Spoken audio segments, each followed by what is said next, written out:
Hydrofield cuts through my neighborhood.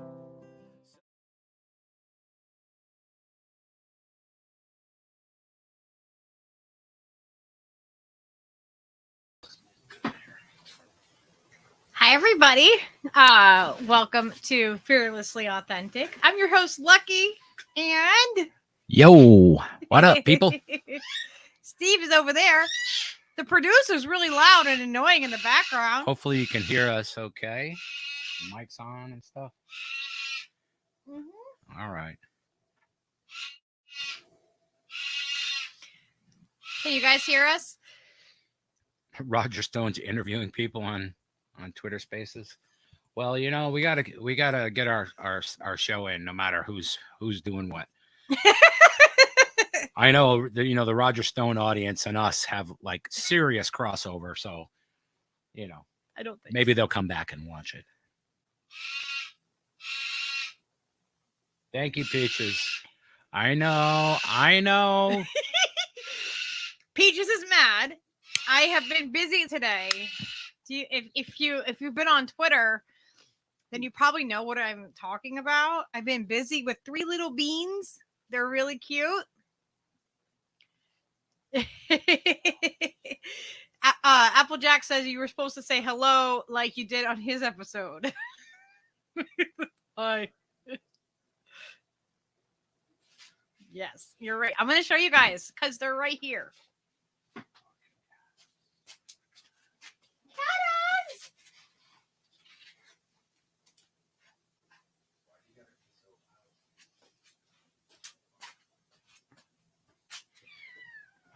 Are you guys ready for cuteness overload?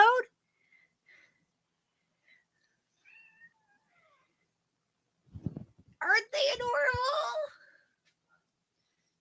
You guys are so cute. I know. It's hard to see you guys.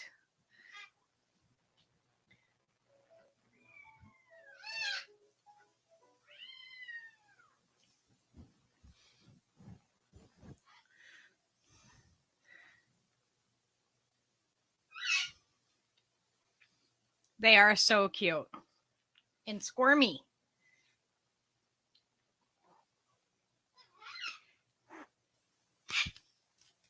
And they're like Velcro to my hair. This one won't stop hissing. I know. Oh, you're so mad.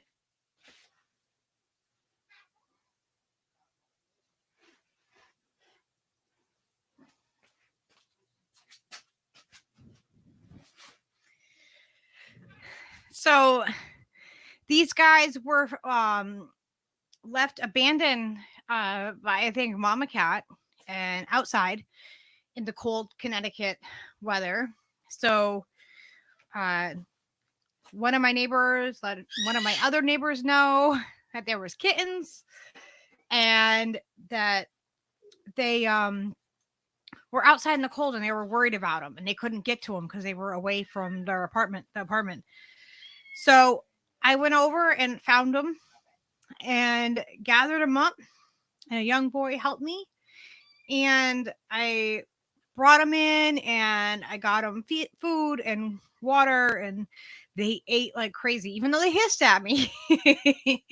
They ate up like crazy. They ate some dry food, some wet food. They had water. I set them up with this whole like, I have like a pop-up kind of like carrier type thing. And I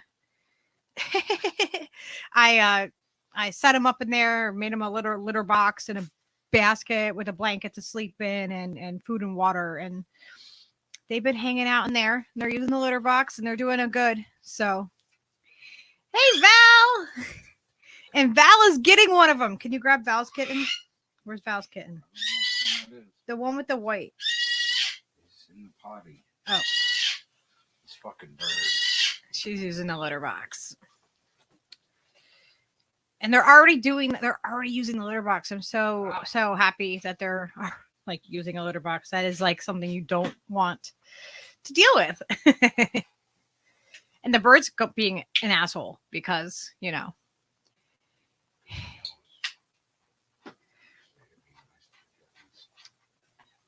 Yeah, he knows I'm talking about these kittens.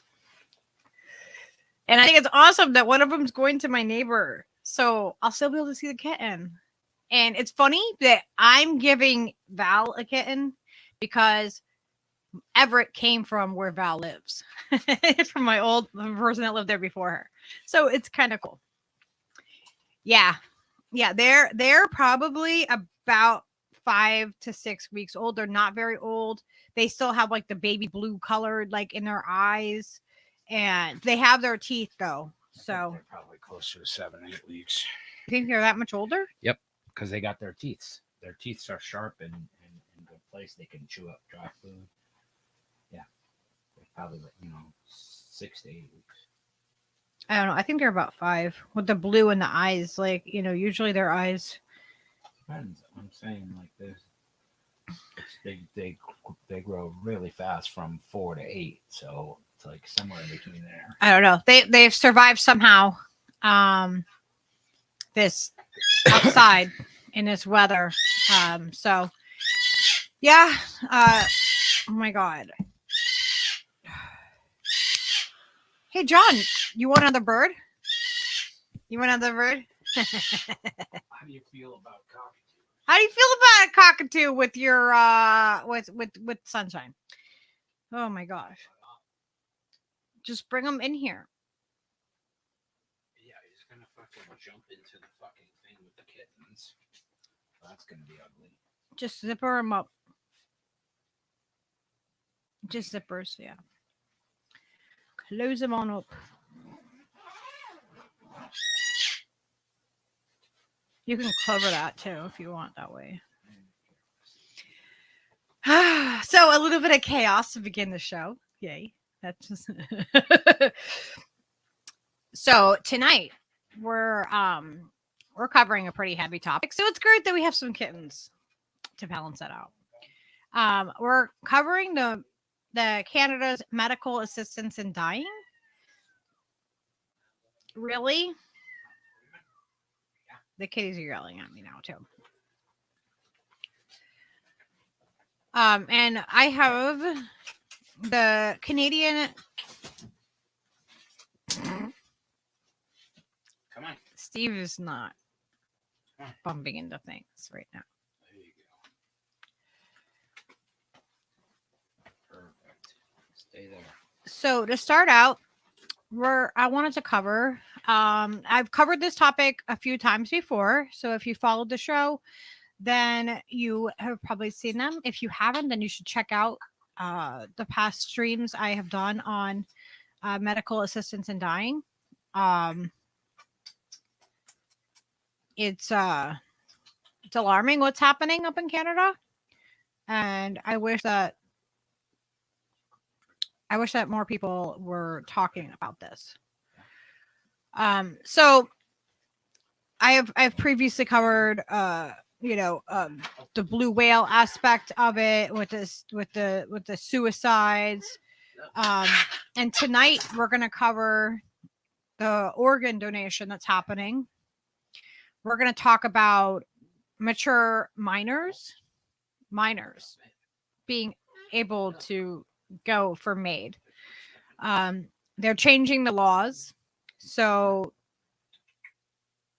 oh my gosh, I'm totally drawing a blank if it's April or May of 2023 that they're changing it where they're allowing people with mental health issues. Mature minors is what they're calling it. They're speaking about babies, the treatment of the vets, and what can go wrong with medical assistance in dying. So we're going to be covering all of that tonight. So this is the Dying with Dignity Canada. And I'm going to be putting all of these links in the description so that you can check out and see, if you want to do some further research or, check out the websites that I put up. If you, want to look into it further, I'll put it all in there. So I found it alarming that they're doing this and they're doing the medical assistance in dying and then they're doing organ donation. And that doesn't sound like it would be, a bad thing, right? Like, organ donation's a good thing. But when they're doing it in the way that they're making these programs where things are being pushed if you are sorry, the kittens are like distracting me. The way that they're doing it is like if you don't have enough income to support yourself, they're not offering assistance to people. They're not giving people like a safety net, a way out, assistance in any way. They're like, oh, well, if your life is so bad, then do you want to know about MAID? It's become just their solution to things. If you're poor, if you don't have somewhere to live, if you have mental health issues, it's not a selective thing. They're opening this up to being a more widely accepted avenue for people. Yeah. It's a good way to get rid of all those useless eaters and, unproductive members of society. You just kick them all down the hole. You can be on MAID. You don't need money and food, do you? Just rather die, right? I mean, it's easier for everybody. Apples, exactly. Peaches. Jack says, "No, Lucky, we shouldn't do our own research. The government thinks for us." Yeah, exactly why you should. Oh my God, seriously, dude. He's like, yeah, left some potato there on the counter for me. So this is the Dying with Dignity Canada website. And it's about organ. This is the organ donation section. I'm going to put the link in the chat just in case, you guys want to grab it ahead of time or whatever. So in recognition with Organ and Tissue Donation Awareness Week, we interviewed Dr. Jennifer Hancock, critical care physician and a donation physician for Nova Scotia's organ donation organization, Jenna. Legacy of Life, about medical assistance in dying and organ donation. So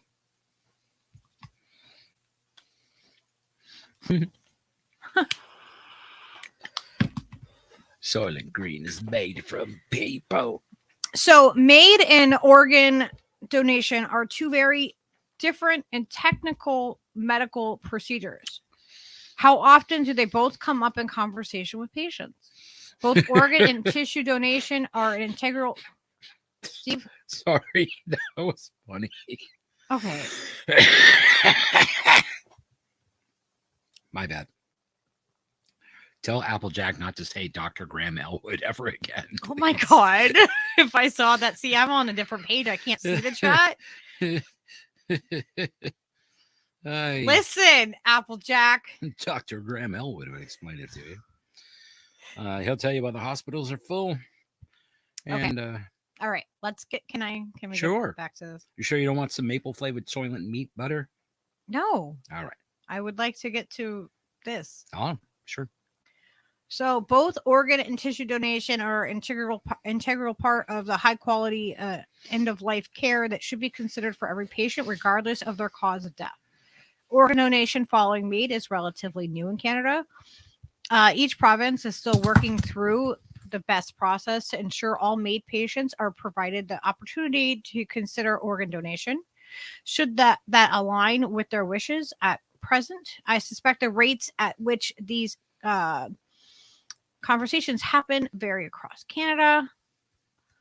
A potential concern with these two procedures is that the patient may choose to pursue MAID because of its desire to become an organ donor.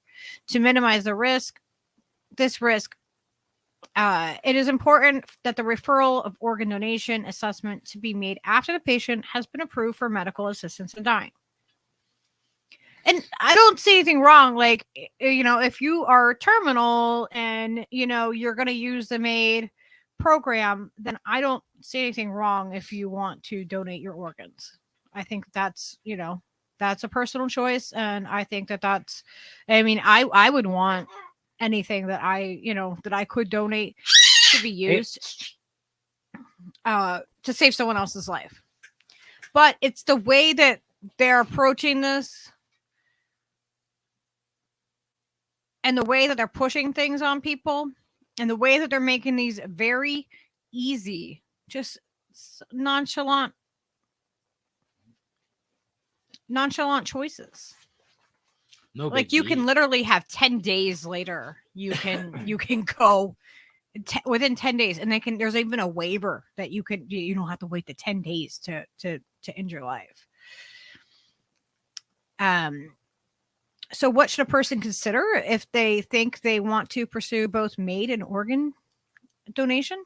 It's important for a patient who's considering organ donation, following their MAID procedure, to consider how a donation may impact their final days. The organ donation organization team will provide specific information about what to expect in their province while discussing consent for donation. To ensure a safe transplant of healthy organs and or tissues, a potential donor will need to have a number of tests and investigations. They have to go. There's a whole screening process that you have to go through. So, can you tell us about the measures that need to be in place for organ donation after a MAID provision? So, I know that they probably go into this here. It's been a couple of days since I've read this. Certain organs can't be donated after MAID, depending on how it is the dying with dignity is, how it's carried out. Yeah, I know. I'm like trying to figure out the right words to use there.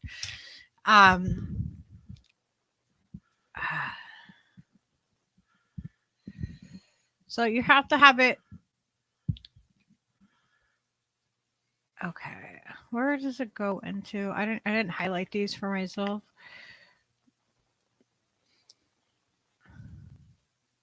So, have you encountered a situation in your practice where organ donation after MAID is not possible?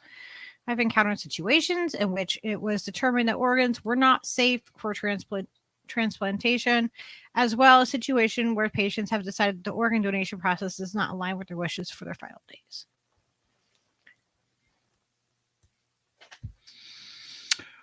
We're really glad to hear that, Lady Alex.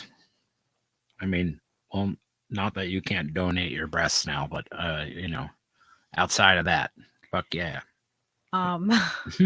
What? I don't know. So this is a kind of weird thing, like Phil from the Dead, the bass player from the Dead had transplants and stuff. Does that, what is?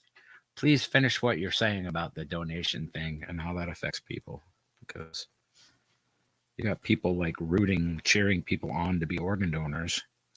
Well, yeah, I don't think there's anything wrong with being an organ donor. Mm-hmm. I think that as long as it's done in an ethical way. That's the problem that I have, is that I feel like what they're doing with MAID is not completely ethical.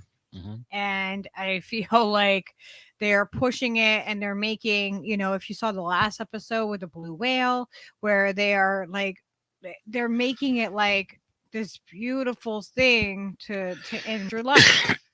Yeah. It's the manipulation that's going along with it.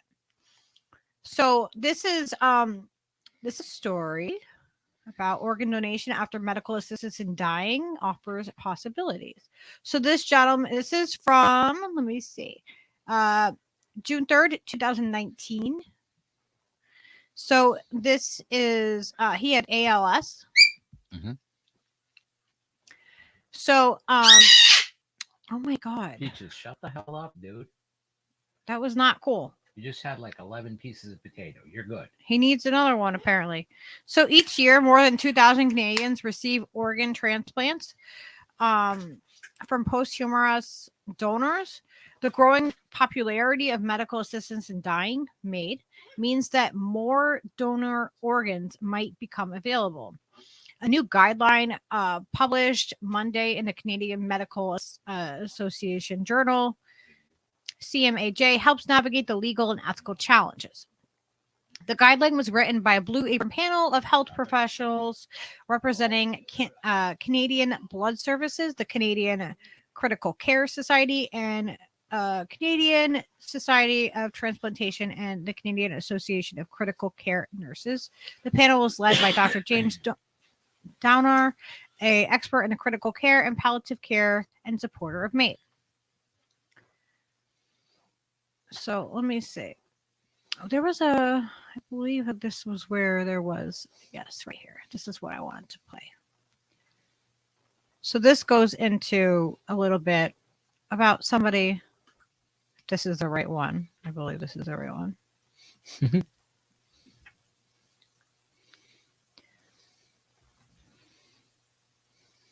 Probably every one of these entries has some story or another that.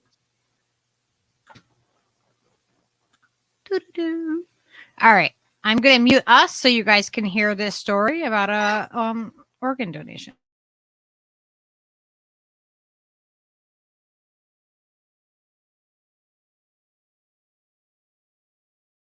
It's almost hard to believe. Rob and Sonia Molyneux still enjoy reading the blog written by their friend, Brian Wadsworth. Brian was adventurous, but adventure always somehow found Brian. An avid diver and sailor, Wadsworth lived life to the limit. He didn't let much slow him down until he got sick on a sailing trip in Florida last winter. Tomorrow I begin a new section on my blog. Things have changed very drastically for me in the last 6 months. Wadsworth was diagnosed with ALS, or Lou Gehrig's disease. The outgoing adventurer's health deteriorated quickly. Weakening muscles, facing paralysis, Wadsworth wanted medical assistance in dying. He wanted to still have dignity and didn't want the disease to totally, destroy him. Once he knew there was a way out or a plan, something that would work for him, he was relieved right away. Wadsworth had one more wish, to be an organ donor. He went through all the tests, got his affairs in order, and chose a date. Family and friends held a living wake to celebrate his life. Wadsworth had them in stitches as he told stories.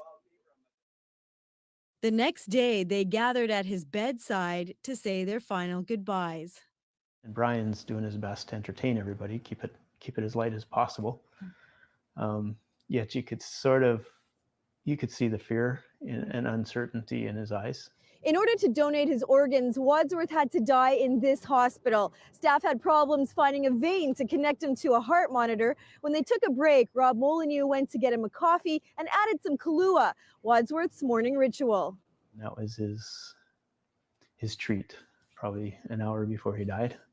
Doctors gave him the drugs that stopped his heart. The two recipients were waiting in their own surgeries. What we did find out later is that the transplants were successful. Yeah. How do you think he would have felt to know that? Proud, extremely proud. He would feel like he died with a purpose. Brian Wadsworth is one of only a handful of Canadians who have had medical assistance in dying and have donated organs. Doctors say people who opt for medical assistance in dying could be the best candidates. The more quickly the patient dies, the less stress the organ goes through. Patients with medical assistance in dying tend to die fairly quickly. People die because they're given drugs that stop the heart, which means it can't be donated. Doctors also have to flush those drugs from the organs that are being transplanted so they're safe for the recipient. They aren't circulating for any extended period of time in the body, which means that they may be present in the lungs or the kidney, but they're not built up over time where they're doing damage. Meanwhile, the medical community is still debating how organ donation and assisted dying should be combined. If a person is requesting medical assistance in dying, that it be a very separate conversation that comes later, not first, with a separate person to talk about the option of organ donation. When Brian Wadsworth went through this process, his friends were with him every step of the way. You want a coffee? Sure. Can you put some clue in it for me, please? I can. Rob and Sonia are telling his story, continuing his morning ritual. Say when. Just some of the ways they remember their friend. To Brian. To Brian. Karen Pauls, CBC News, Winnipeg.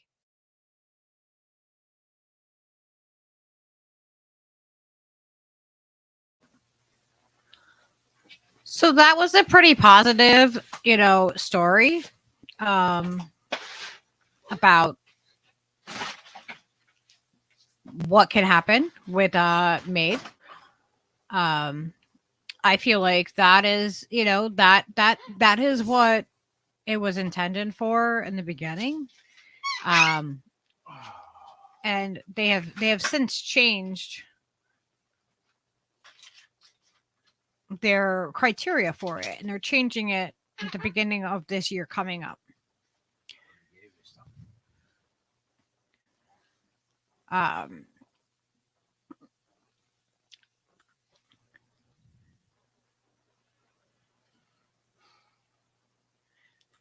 Julie, I don't know.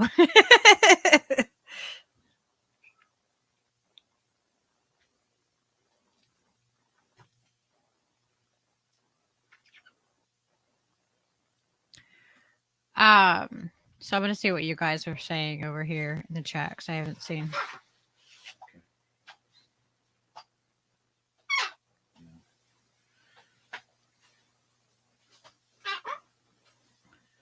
I gave you apple. Trish, I think it's good that you're a donor. I don't think it's bad to be an organ donor.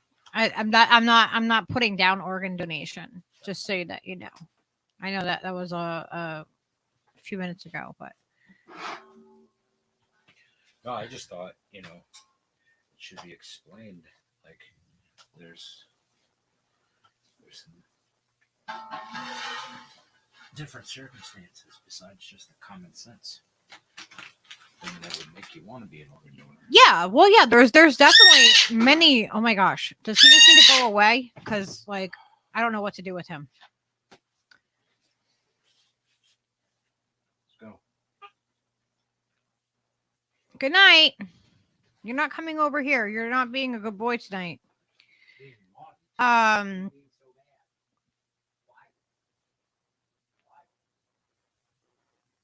Yeah, Little, it's very true. The USA has assisted suicide for youth. It's called the Marines. They even pay you a little to do it. Yeah, I feel like this is going to come to the United States. I feel like this is going to come from Canada to here. They're going to see that, there's money to be saved in this MAID program.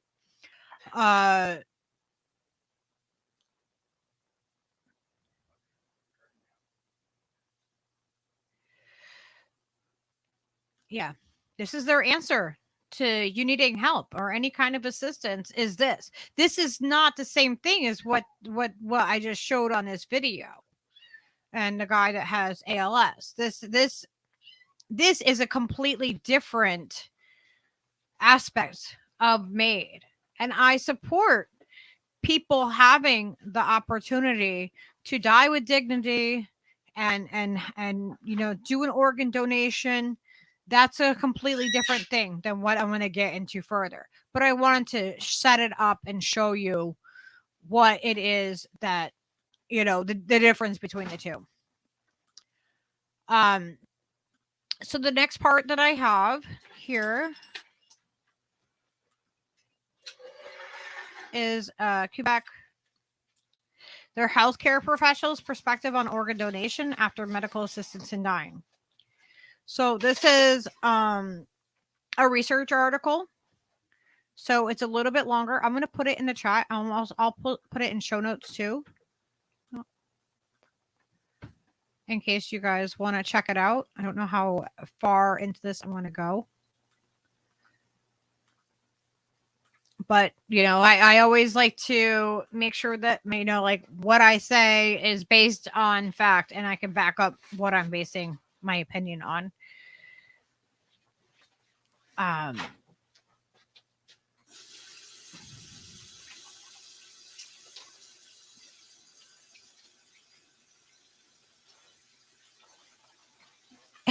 Applejack said, that's whack. I can sell my plasma, but not my organs. Yeah.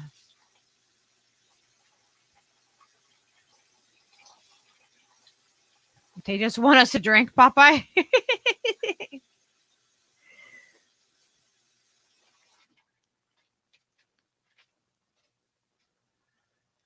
All right. So I'm going to get back into this. So this is from March 4th of 2021. So this goes a little bit into more into MAID, and this is like I said, a research article that's from BMC Medical Ethics. So medical assistance in dying, MAID, has been made legal in Quebec since December 2015 and the rest of Canada since July 2016. Since then, more than 60 people have donated their organs after MAID. Such donations raise ethical issues about respect of patients, autonomy, potential pressure to choose MAID, the information given to potential donors, acceptability, and directed donations in such a context, and the possibility of death by donation. The objective of this study was to explore Quebec's professional perspectives on ethical issues related to organ donation after MAID. So the methods are, we conducted semi-directed interviews with 21 healthcare professionals involved in organ donation, such as inventionists and intensive care nurses, operating room nurses, organ donation nurses, and coordinators. The participants were all favorable to organ donation after MAID in order to respect the patient's autonomy. They also favored informing all potential donors of the possibility of donating organs. They highlighted the importance of accessing donors, reasons for requesting MAID during the assessment. They were divided in the directed donation, living donation before MAID, and death by donation. So right now they don't do where you can be alive and be killed while you're having an organ removed. So they don't do that. You have to go through the whole procedure of MAID, and then what organs they can then from there use, that's what they do. So they won't remove your heart live and kill you that way. They won't do that. So organ donation after MAID was widely accepted among the participants based on the principle of respect for the donor's autonomy. The findings of the study only provide the perspectives of those healthcare professionals there.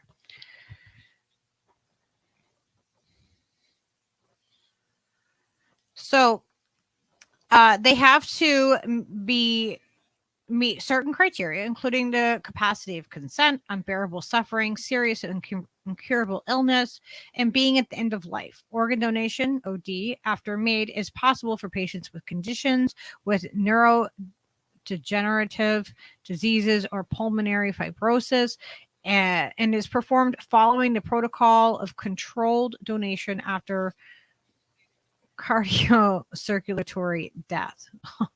God, these are words that I'm not used to saying.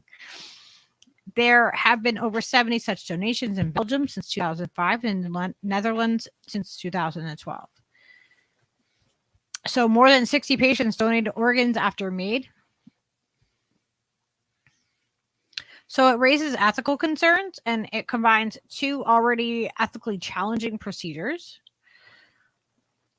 So the autonomy of the patient, acceptability of the directed donation in such a context where pressure to save a loved one could push someone to choose MAID in order to donate organs.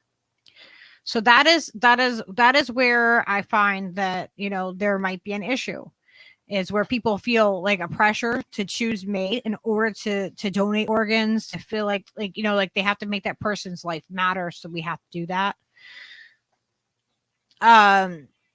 the possibility of death by donation in order to raise organ quality and enable heart procurement. So like that's what I was saying before, is that they won't like take your heart out and kill you that way in order to like take the heart as an organ for a donation. Well, that's nice. Right now. For now. Yeah.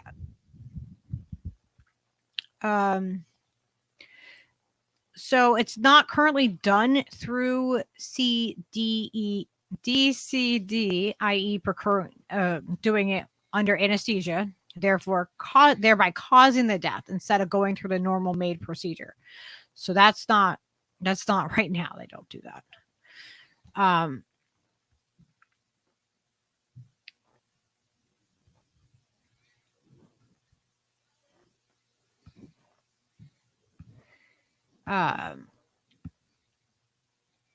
Let me see.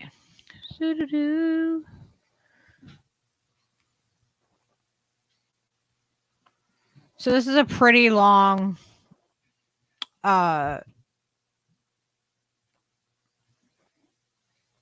my gosh, research paper. So, I suggest that, if you want to get more information about it, definitely read through it. I'm going to skip down a little bit. So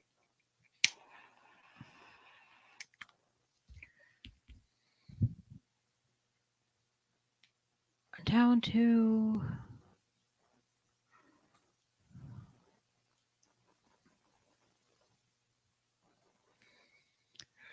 conclusion. So all of our participants underlined the importance of respecting patients' wishes whenever possible once the patients have been fully informed of the consequences of their choices and for the no foreseeable negative impact on OD, exploring their perspectives of HCPs with clinical vignettes on issues associated with OD after MAID. Give us insight on how the ethical issues may be perceived in the clinical setting.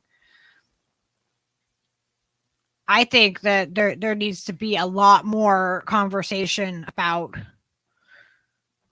the ethics of this, because I feel like they're going far beyond where they should be with this right now.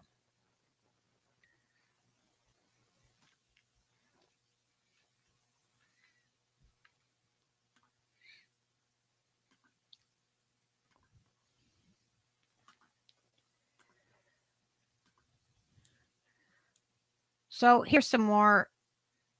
Here's some more information about a woman, the first in her province to donate her organs after MAID.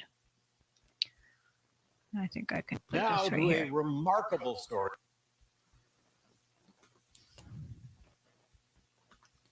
All right, I'm going to mute us to play this, so you guys can see this perspective.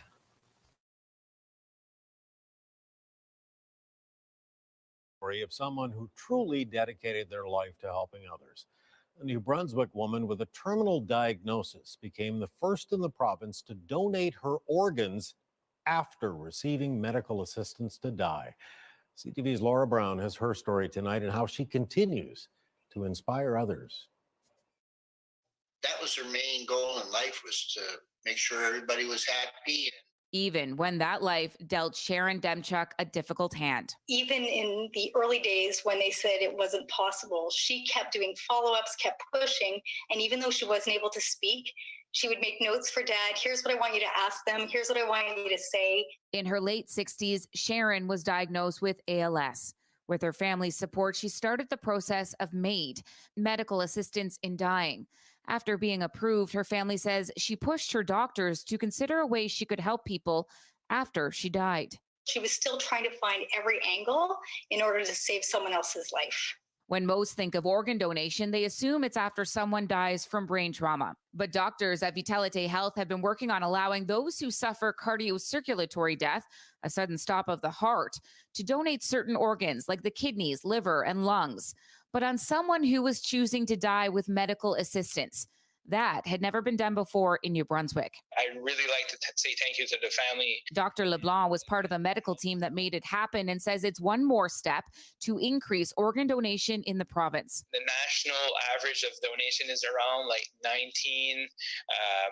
It's around 19 donations by 1 million of population, and we were around 11 to 14 like 3 years ago. And now that we're doing DCD, we actually increased above the national average to 23 donors per million population. So this is a great news. But Sharon didn't stop there. She was still thinking of others on her very last day.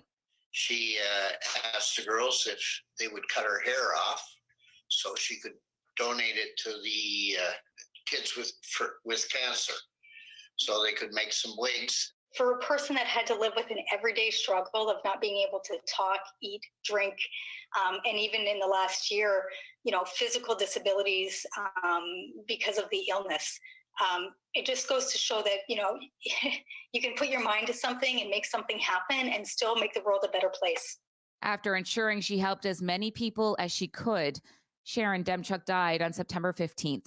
Her family keeping her legacy alive by encouraging more to consider organ donation. Laura Brown, CTV News, Fredericton.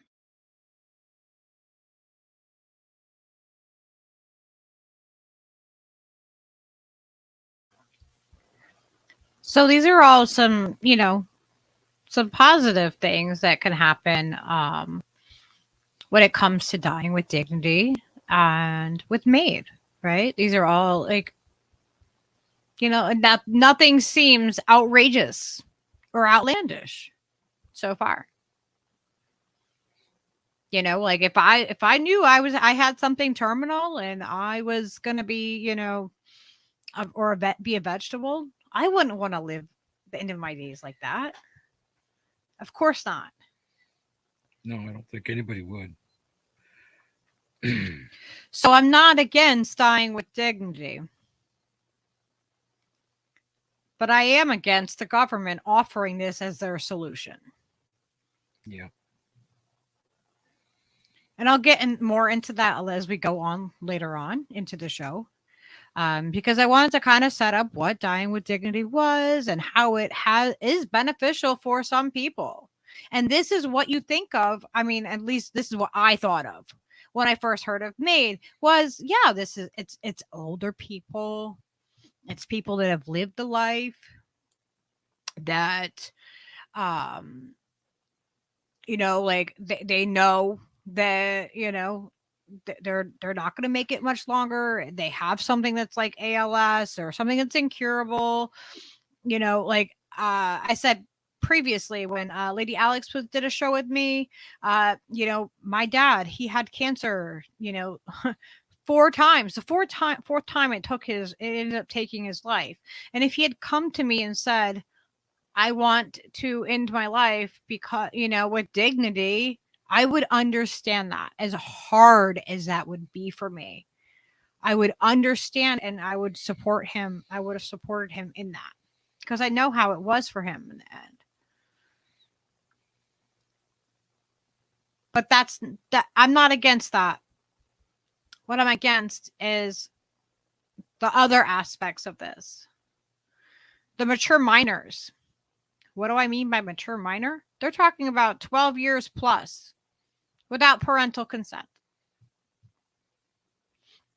So there's other things that are happening. They're talking about babies because they're not just limiting it to, people with just an incurable disease. Like they're expanding it. So it's going to be if you have mental health. Well, you could say if somebody has really severe mental health issues and they haven't been able to get treatment and they haven't been able to, but what about a mature minor? What about a 12-year-old who's depressed? And they can go and they can talk to and they can get 2 healthcare professionals without an adult consent and use it and do MAID. That changes things. That's not the same as these examples that I've shown. What is this? Interview collaboration request. I was recommended the podcast Dixieland and the Pullicret. Oh, okay. Yeah. I will save this and reach out to me. Either you can email us or you're on my Twitter, right? I think if you're on my Twitter, DM me the information. I'm always willing to talk to people.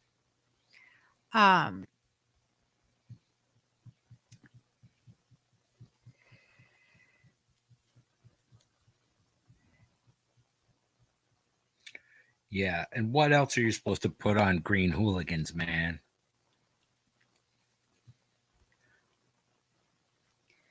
What? Oz says something about Brussels sprouts. He said Brussels sprouts are just green football hooligans, even if you put butter on them. And I'm like, what else are you supposed to put on green hooligans? Angela says, I was told Brussels sprouts were baby cabbages, therefore I could not eat babies, therefore I could not eat baby cabbages. By the time I realized they weren't baby cabbages, the damage was done. Okay. So I have here I have for you guys the Canadian Medical Association Journal, CMAJ. And this is a little bit of a different perspective. This is from September 23rd, 2019. Organ donation after made. It's not that simple. So I like to give, both sides of things and, give different perspectives. So this is from a medical journal, and this is Claire Middleton. So I've read with interest in the CMAJ article on guidance for policy of donation after medical assistance in dying made after other conscientious and competent donors and accompanying commentary, the broad discussion, and the okay. All right, here's where it is. First, I think that it should be recognized that made and withdrawal of life-sustaining measures, WLSM, withdrawal of life-sustaining measures, are not equivalent ethical entities and should be addressed separately in the context of organ donation, although both involve conscious and competent potential donors. The withdrawal of perhaps increasingly invasive active interventions that are prolonging an inevitable death is very different from the deliberate and active termination of life in made. So they're talking about end of life palliative care. Like when you bring in hospice, they can say, I've helped through, a friend of mine with her husband when he was going through it and he had cancer and he was terminal, and they bring in hospice and they aren't going to medically intervene anymore. If he didn't want to eat, then he didn't eat. Like he wasn't going to get a feeding tube. They weren't going to do all these invasive things to prolong his life. So although cases of donation after WLSM bring some different practical issues to those after circulatory determination of death, DCD, for me, withdrawal of life-sustaining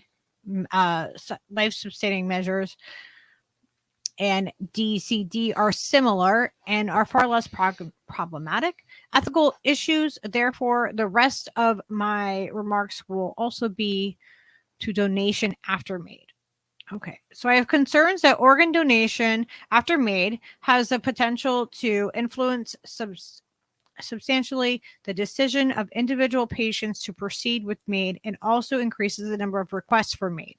Patients contemplating made are vulnerable and susceptible to influence and exposure to, for example, the national broadcasting in the Netherlands. The first domestic case of organ donation after made might be the pivotal. Oh my God, I cannot freaking talk tonight. The thumb on the scale that tips the balance towards the decision for MAID. So they're worried about the ethics behind it and, tipping the scale in favor of MAID.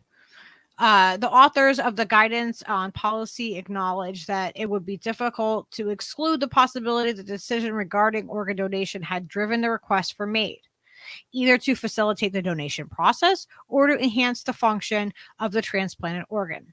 This statement refers to directed deceased donation, but I respectively suggest that it is equally applicable to all cases of donation in association with MAID. They suggest that this should be managed by ensuring that any discussion about organ donation takes place only after the decision for MAID is made. So after the decision to participate in the medical assistance in dying program is made. That's what they're saying. So, however, the widespread availability of relevant information about organ donation and the shortage of suitable organs makes it unlikely for the request for MAID, and the decision to donate can be such a linear process. Sometimes people change their minds about MAID right up until the end. And so they're concerned that the initial decision to donate has been made, subsequent decisions and the process of donor testing, it may influence the patients is basically what they're concerned with. And I feel like that definitely could weigh on people where, if they don't want to follow through with MAID, but they've already signed up to be an organ donor, and then they don't want to pull back from that. People are so persuaded to do certain things when it comes to something like this, when it comes to that heavy emotions with it and everything behind it.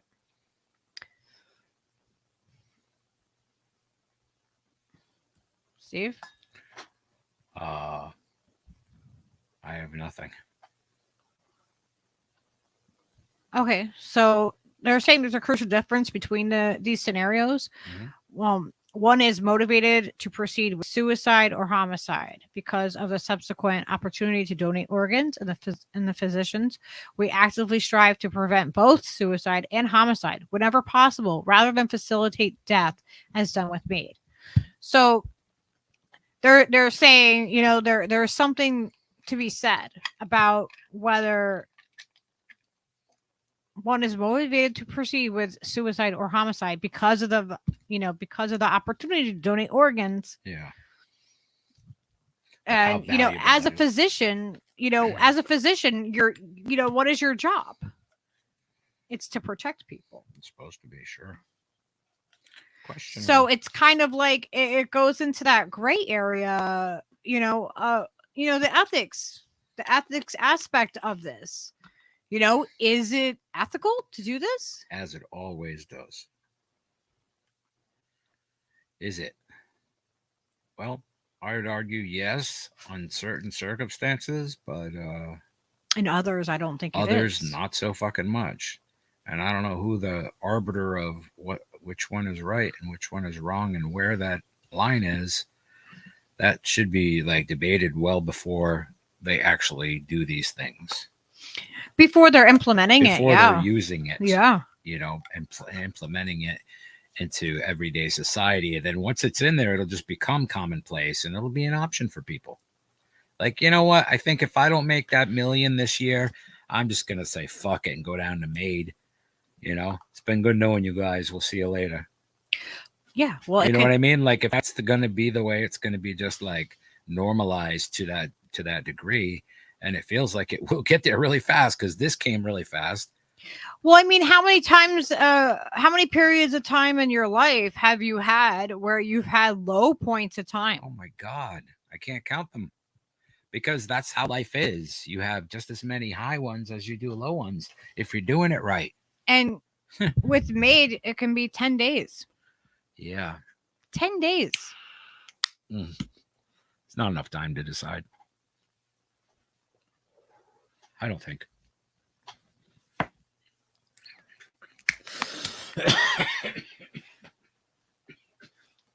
Rob Judo, happy birthday. Sorry we're talking about such awful things that are happening in your country. But I feel like it's important to talk about them because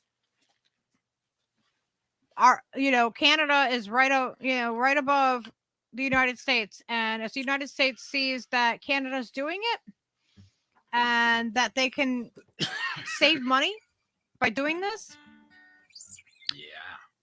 because that is a big motivator in the government, is that it is saving money.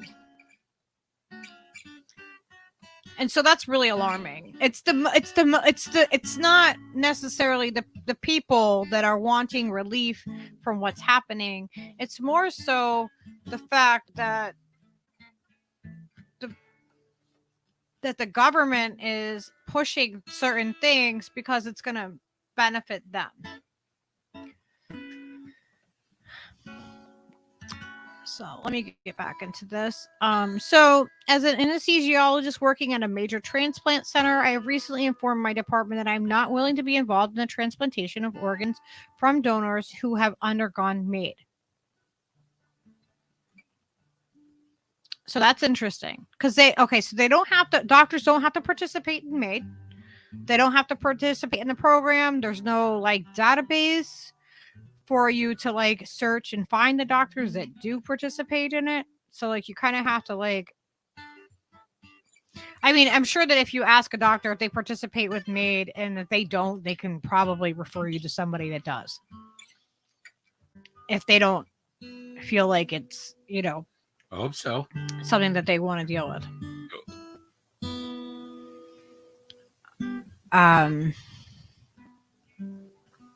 The number of such cases are currently low, and for the reasons outlined above, if it were to rise substantially, this would be viewed with deep concern. So, already inconsistent application of criteria for MAID in Canada, the more liberal euthanasia guidelines in some other countries, and the discussion of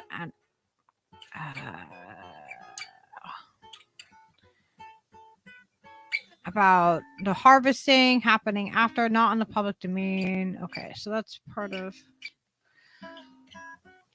So, this is just that's a medical paperwork where they're like, no, I don't feel comfortable with doing this, and it's not that simple to them.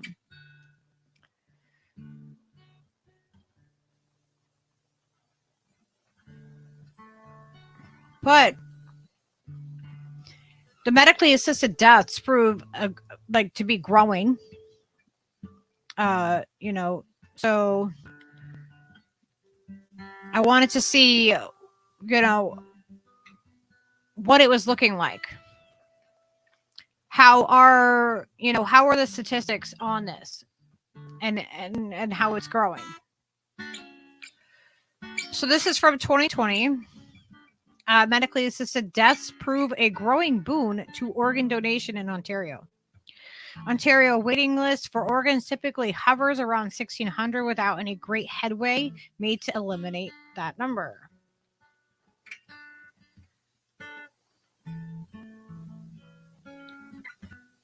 So this is a few years old, but it just shows this is showing a timeline of how we're getting to where we are. So Ontarians who opt for medically assisted deaths are increasingly savings or improving others' lives by also including organ and tissue donation as part of their final wishes. In the first 11 months of 2019, MAID patients in the province accounted for 18 organ and 95 tissue donors, a 14% increase over 2008 and 109% increase over 2017. So it's growing. According to Trillium Gift of Life Network, which oversees organ and tissue donation in Ontario, 113 MAID-related donations in 2019 accounted for 5% of the overall donations in Ontario. A share that's also been increasing in 2018, made related donations made up for 3.6% of the province's total donations. And in 2017, it was only 2.1%. So you can see that it's going up. Yeah, it is. You know what else is going up? The amount of people doing made. Yeah. And they're expanding it to more people. The decision to pursue MAID is totally separate from the decision to donate organs, is what they're saying. And we covered that, how they, they try to keep it as a separate thing, but like, I don't know how like really separate they can keep that. So this relatively new source of organs and tissues is significant, and that Ontario's waiting list for organs typically hovers around 1,600 without any great headway made to eliminate that number.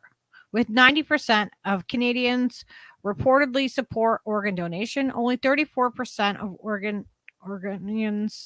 Ontarians, oh my gosh, have registered online. And the growth rate is registered donors have declined for 3 consecutive years. But yet MAID is increasing and the MAID donations are increasing. So Canada decriminalized medically assisted deaths in 2016 in Ontario throughout Trillium. Immediately moved to the forefront of organ and tissue donation through MAID, becoming the first jurisdiction in the world to proactively reach out to those who had been approved for assisted death to discuss donations when a death is imminent, whether through a hospital or MAID. They must be, by law, they must be notified. As a part of the high quality end-of-life care, we must make sure that all patients and families are provided with the information they need and the opportunity to make a decision on whether they wish to make a donation. Uh-oh, somebody needs a wrench. Who is it? Steve Wolfberger. What? Steve Wolfberger T needs a wrench. How does he need a wrench? I don't know. Maybe it's a different Steve Wolfberger tomato sandwich burger. I don't know. Maybe he got a new YouTube. Okay, well.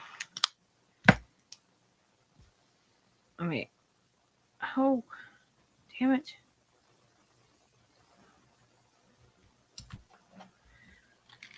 Okay.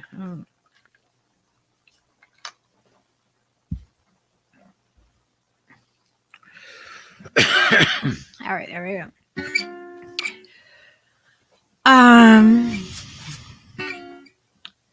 So there are factors, however, that stack against MAID patients becoming donors. Those with cancer, for example, which according to the 2018 Canadian Blood Services report accounts for 57% of MAID deaths in Canada, cannot donate organs.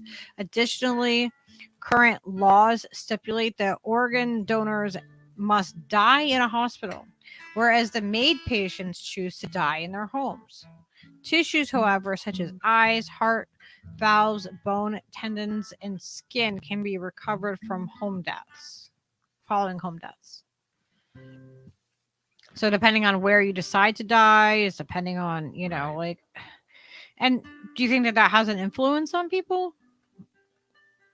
You know what I mean? Well, I guess I could just do it at a hospital, or, is it really their wishes? I don't know. How is that documented and stuff? Like, people have to, you have to have it in a will or something of some sort, saying what your wishes are. Emily, good to see you. I don't. Well, they have to have a directive. They have to have it written down. But I'm not exactly sure. When I was looking into this, because I've covered this a couple of times. So, when I was trying to do research, I was trying to see if you could just do a verbal or if it had to be written. Yeah. All I found was written consent that you had to have, and that it had to be ahead of time, and that there was like a 10-day waiting period. That's it. But they could waive that under certain circumstances, and it doesn't have to be like two medical doctors. It can be nurses that can, that can do it. They can administer it. The pharmacist can administer it. Wow. Yeah. Applejack, I'm telling you, man. He said, so when are they coming out with the suicide machines on the corner like Futurama? I'm telling you, like.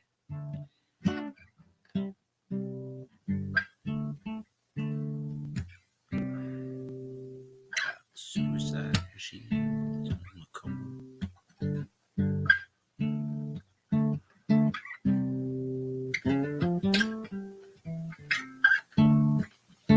Little, yeah, I'm gonna go into that a little bit. The death penalty, because is it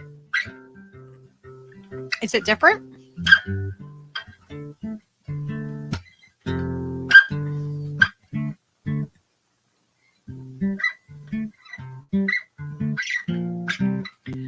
Yes, John, apparently.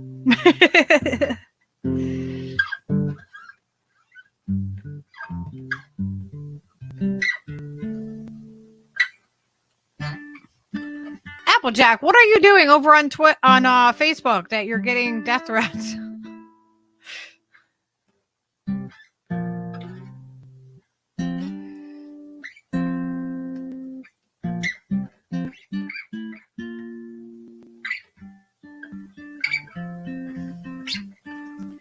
Well, that's interesting. Yep, X said, other medical news, a tampon-sized lab-grown blood sample is being used to test its safety in transfusions on an experimental drug that has caused a girl's leukemia to go into remission. That's interesting.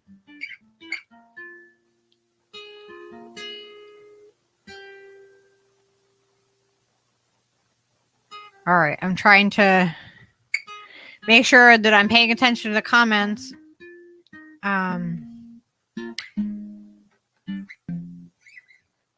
And try to do the article and everything at the same time. All right, so let me get back into this. Okay. So even those considerations are shifting, according to Dr. Andrew Healy, Trillium's chief medical officer for donations. Many MAID patients are deciding that organ donation is a higher priority than choosing their location of their death. See, yeah, I was just saying that. So what, it's like pick where you're going to die, or if you're going to, potentially help somebody after you die.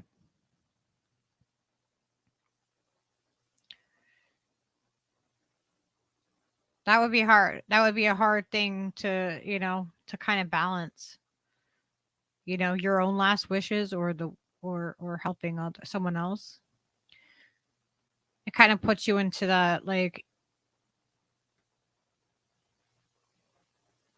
makes you think about it. The striking thing about patients who have medical assistance in dying is that they have a very clear vision about what they want, and they have the capacity to make their own decisions. We want people to hear about the opportunities they have and then make the right choice for them. There are several patients we've spoken to who have initially planned to die at home, but that wasn't as important as helping other people.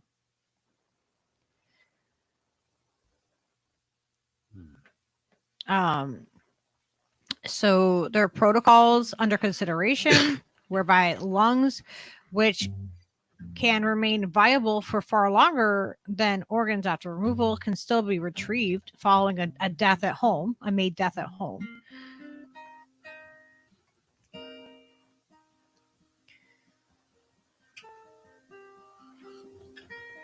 So here they talk about Canadian Blood Services medical advisor for deceased donation notes too that made donors bring first person informed consent, releasing their families from having to make such decisions at possibly the worst emotional time when a loved one might be comatose following a tragic illness or accident.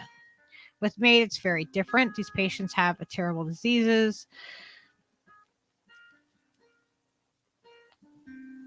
They can have like MS.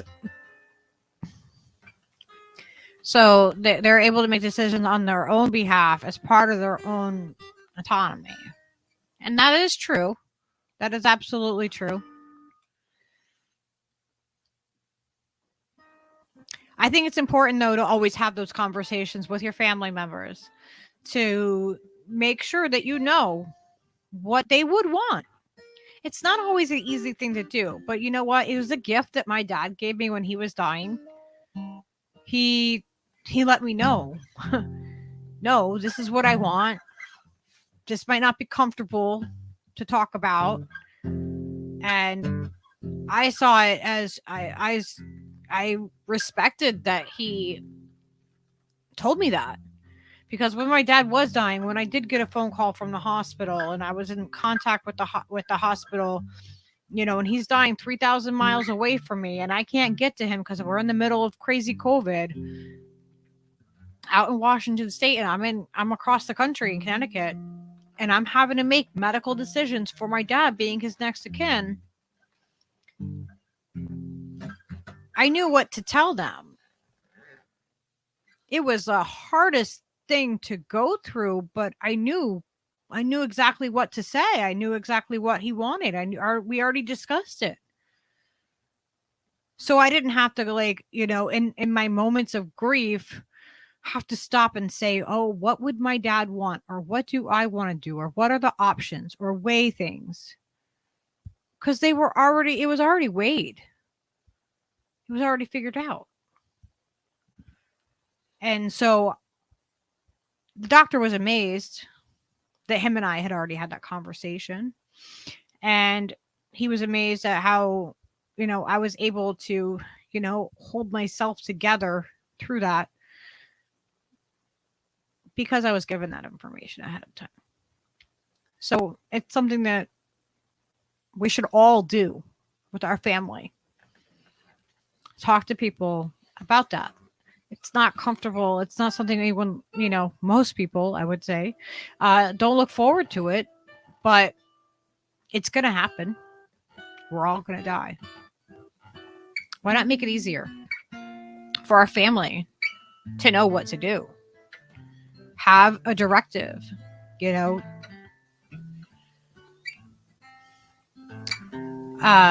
Because it's really hard when you're in that and you're feeling it and you're going through it all and you're processing it. It's really hard to go through. All right.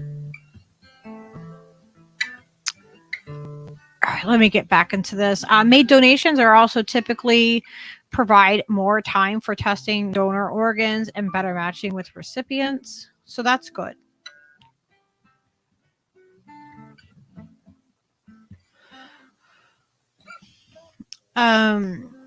Made and its subsequent related organ donation recently received a potential boost in the courts when Quebec's Superior Court ruled last September that parts of the laws governing assisted death were unconstitutional. The decision followed a lawsuit on Montreal's gene blah blah blah. Okay, so this person had an incurable degenerative illness and refused MAID. In particular, they challenged the criminal code restriction that natural death be reasonably foreseeable before being eligible for assisted death, and a portion of the bill 52 said that be at the end of life. Must be at the end of life. The court decision gave both governments, neither of which appealed the decision, 6 months to amend their laws. So that part right there might be a little bit outdated now because they have changed their laws.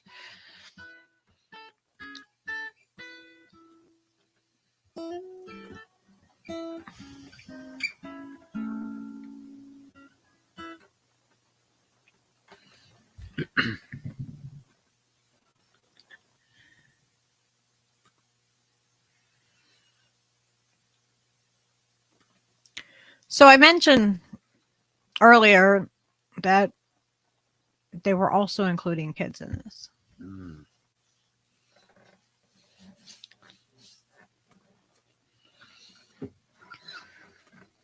And this is where, you know, the first part of the show where I showcased people that had ALS that were adults. And I said I would support, you know, adults that would make that decision. It's harder for me when it comes to children.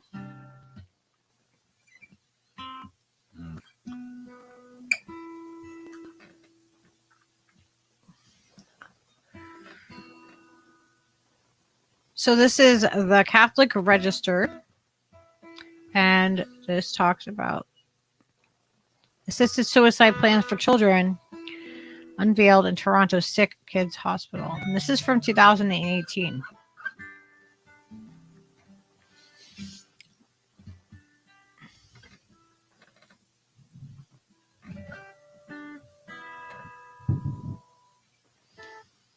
So this is a prestigious medical journal. Doctors from Toronto's Hospital for Sick Children have laid out policies and procedures for administering medically assisted death to children, including scenarios where the parents would not be informed until after the child dies. Yes, after the child dies.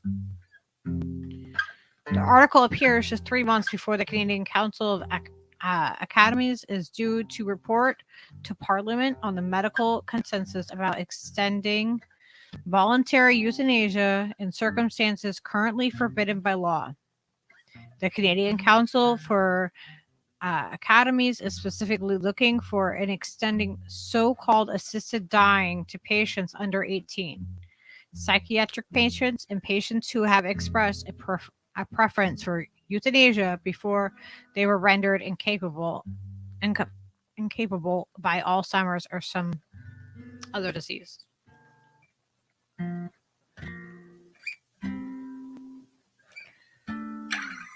And this is from 2018. This isn't new. So this kind of thing has been in the works for a while. And I feel like what they do is, you know, at first, what they'll do is they'll do some articles like this and they'll put it out there and they'll kind of see where people feel it out.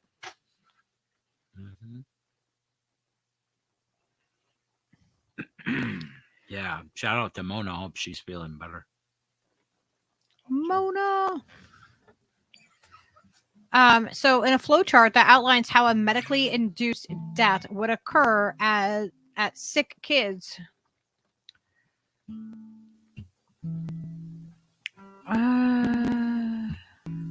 Okay, so Adam report did not mention conversation with family or parents about how the child dies until after the death occurs in a reflection period. Patient confidentiality governs the decision about whether or not to include parents in a decision about an assisted death. If capable minors under the age of 18 stipulate that they don't want their parents involved, doctors and nurses must respect the patient's wishes.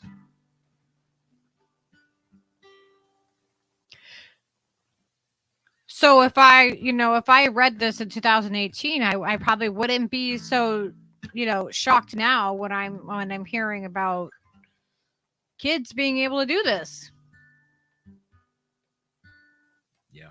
Very soon. Usually the family is intimately involved in this end of life decision making process, they write. And if, however, a capable patient explicitly indicates they do not want their family members involved in their decision making, although healthcare providers may encourage the patient to reconsider and involve their family, ultimately the wishes of capable patients with respect to confidentiality must be respected.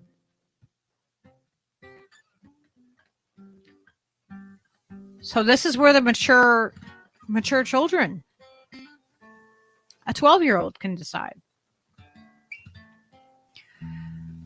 The proposed policy for sick kids argues that there is no meaningful ethical distinction between a patient choosing to refuse burdensome treatment and accepting the inevitable death versus patients who choose to die by chemical injection before the disease brings on death. Legally, Ontario does not require parents to be involved in the capable minors, so that's the mature minors, decision to refuse further treatment. Therefore, there is no legal reason to require parent involvement in an assisted death, according to the sick kids policy. Mhm. Bioethics British Chapman said that she is neither surprised nor shocked by the article. The fact that medical assistance in dying is now legal, and it's legal in many places around the world. And the research lecturer and writer with this Canadian Catholic Bioethics Institute, now that it's legal, many practitioners are saying, how do we do this? I'm not surprised at all. And this is from 2018. Opponents of assisted suicide are concentrating their efforts on the fight for conscious protections, she said, both for individual clinicians and religious health care institutions. I can't imagine. No. It's a tough thing to know what to do next under the circumstances. This is now legal, she said. In my opinion, if we are committed to building a culture of life, forget the legislation, that ship has sailed. But there are some things that we absolutely must make sure stay in place. That there can be Catholic health care and can be conscientious objection. But to me, the biggest thing is, okay, how do we build a culture of life? How do we build a culture of care? If we could do that and make it so that people don't want medical assistance in dying, we've achieved something. So there we go. That right there. That is my question. How do they build a culture of life, and how do they build a culture of care? Are they going to, do you think it's going to be misused? I think it might be misused. Misoffered? I think it may be,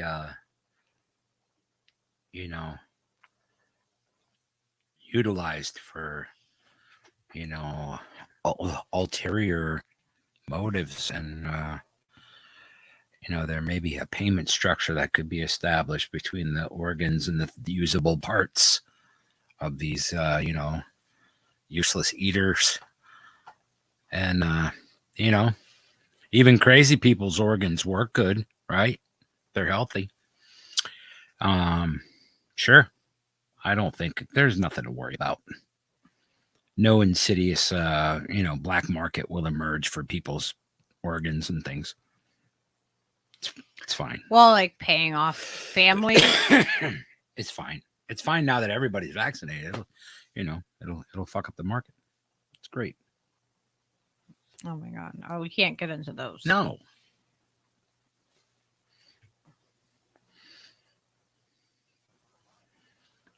I'm just saying, they're going to want those good ones, those good vaccinated organs. Delicious and nutritious. That reminds me, everybody, make sure you stock up on meat, butter, and meat water products for the coming winter of death. You don't want to be caught behind the 8 ball. Have to call up maid or whatever. Sure. But think about the kids, Steve. It's like, no, the kids can make their own decisions, right? Isn't that what we're saying? Yeah, they're just Sure. like, as long as they're mature, who decides that? I don't know. Not the parents, apparently. The parents, I mean, I don't know. I don't know all the laws in Canada, but if you're a minor, you're a minor. Couldn't that be like a commodity? Like you could call up and win a radio contest and be like, be the 5th caller and get your maid paid for this weekend, Friday night, kill yourself by Saturday morning, and the state will pick up the tab. Call in now. Oh, they will though. I don't know. I think that it'll be commodified somehow. So it'll be, it'll be a sought after thing. If I could only afford to off myself, I wouldn't have to work this weekend. These damn kids are driving me crazy. The world is topsy-turvy, everyone. In case you hadn't noticed, I was being sarcastic and really ridiculous. So nobody takes it seriously from the disembodied voice that just says stuff every now and then. I mean, what the fuck? What the actual fuck, ladies and gentlemen? Children. Yes. It's like it used to be like you could think of the like really twisted, debauched ideas and scenarios and plots and stuff that nobody's ever done. Now there's no areas where it's not exploited fully in real life, never mind fucking horror movies. So I said, what are the real statistics? What percentage of deaths includes those who ask for assistance to die? I mean, is this a real subject we need to spend time on? I think this is a subject that we need to spend time on. Absolutely. This is my 3rd show on this. If you've seen the other ones, then you would understand. I would think you would understand why, Because it's such a fucking crazy precedent being set.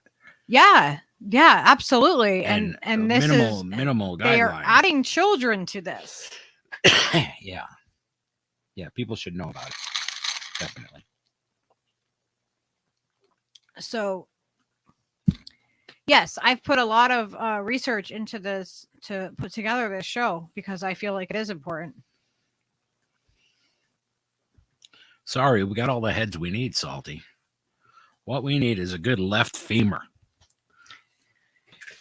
So, in the United States, Yahoo News did an article saying that Canadian children are not eligible for medical assistance in dying. What? Didn't I just say that they were from Canada? Yeah. Just said that. December 9th, 2022. So this is, recent because, they do their research apparently. Of course. So Canada legalized medical assistance in dying made for adults in 2016, but social media post claims that Ottawa recently approved the euthanasia of children suffering from depression without their parents' consent. This is misleading.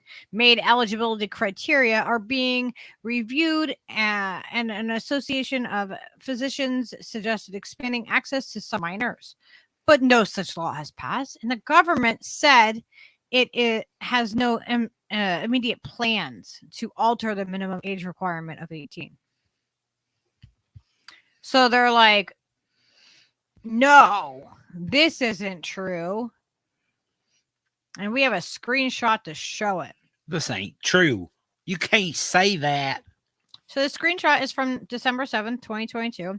Similar posts have shared hundreds of times on Twitter and Facebook. Some of them include an expert from the October 26, 2022 broadcast in which Carlson and Fox News host says by March, a new law in Canada is expected to allow children to be killed by state doctors without the approval of their parents because the kids are depressed.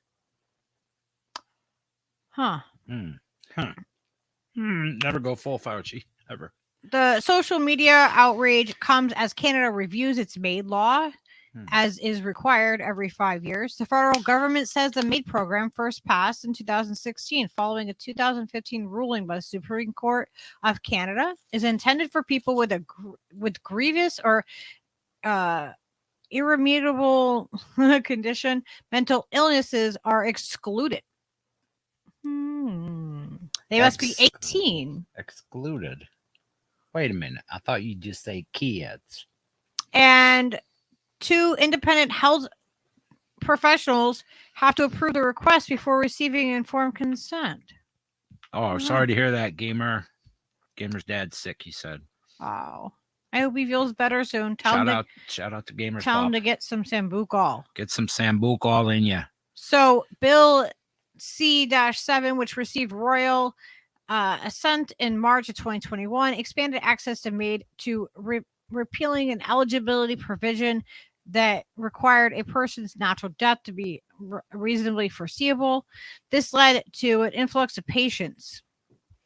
The program's 3rd annual report found that 10,064 MAID provisions reported in Canada, accounting for 3.3% of all deaths in Canada in 2021. 3%. Wow. Yeah, you guys. I'm sorry. Go ahead. But Natalie Mohammed, a spokesperson for the Health of Canada, told AFP in November 4th, 2022, email that there is no section of law that allows for minors to receive medical assistance in dying with or without parental consent, as minors are not eligible to apply for MAID under current Canadian law. She added that the government of Canada has no immediate plans to alter the minimum age requirement to access MAID, though it will consider the advice of a special joint committee on the matter of mature minors. Okay, wait, what? Yeah, huh? So the government of Canada has no immediate plans to alter the minimum age requirements to access MAID, though it will consider the advice of the special joint committee on the matter of mature minors. Mature minors. Which would which means under 18. Which infers under 18. Which, you know, they don't expect people to read down this far into the articles. You know, like they expect people to just read the first couple paragraphs and not actually read to the end. Just playing with the semantics of it, though. That's what they're doing. Oh, yeah. Yeah. And then they said mental illness. The Canadian government says MAID recipients must have a serious illness, disease, or disability to be in an advanced state of decline that cannot be reversed, and experience unbearable physical or mental suffering that cannot be relieved under conditions the patient considers acceptable. People whose mental illness is the sole condition leading them to consider MAID are not eligible under the law unless they have other medical issues. According to this person, a lawyer specializing in the health law. But that exclusion only remains in effect until when? Oh, March of 2023. Because that's really far away, right? That's super far away. It's so far. It's so far off. Months, in fact. Yeah, just months. Literally tens of days. Yeah. So Health Canada's Mohammed said that as of March 18th, 2023, MAID requests by persons with mental disorders as their sole underlying medical condition will be permitted. Such requests will need to be assessed against the criteria and enhanced safeguards in the legislation. So wait. So it is gonna. They are. So they tell you one thing and then they completely tell you the other. Oh well, it's not right now. Yeah, we meant in March. What? The double talk in this article. I was like, are you kidding me? Yeah, it is back and forth. This is worse than John Kerry on the campaign trail. Oh my God. Yeah. So maiden minors are excluded from the 2016 legislation, and the recent decision to review potential eligibility has sparked a heated debate. Given the issue was contentious, one requiring further examination, the Government of Canada commissioned a study by the Canadian Council of Academies for MAID for Minors. The Special Joint Committee on Medical Assistance in Dying was put into place to review issues relating to mature minors and protection of Canadians with disabilities, among others. The committee is expected to present its report in Parliament by February 17th, 2023. So they are discussing mature minors in this. But earlier in this exact article, they try to tell you that no, that's not true. Tucker Carlson does not know what he's talking about. Oh. But then they admit the same thing in this. So Louis Roy, inspector with the Directorate of Professional Inspection of the college, the CMQ, spoke in support of expanding eligibility before the Special Joint Committee on October 7, 2022. The CMQ wants adolescents deemed mature, 14 to 17, to be eligible for MAID under the same criteria as adults, provided they receive parental consent. So how is this? Yeah, that's a contradiction of what they just said they were doing. Yeah, because they don't expect people to actually read the whole article. BS They Adams. expect you to read the beginning of it and see that Tucker Carlson said this and this is not true, and we say so. So, but then they completely contradict themselves later on in the same article. The CMQ also wants to make MAID available to infants when the prognosis is bleak and the living conditions appalling, in cases where severe malformations or severe polysystematic syndromes and so without the prospect of relief or survival. So they do want to address babies. Again, a contradiction in the same article. That's what, 3? I'm not. I've been keeping score. I think it's 3-0.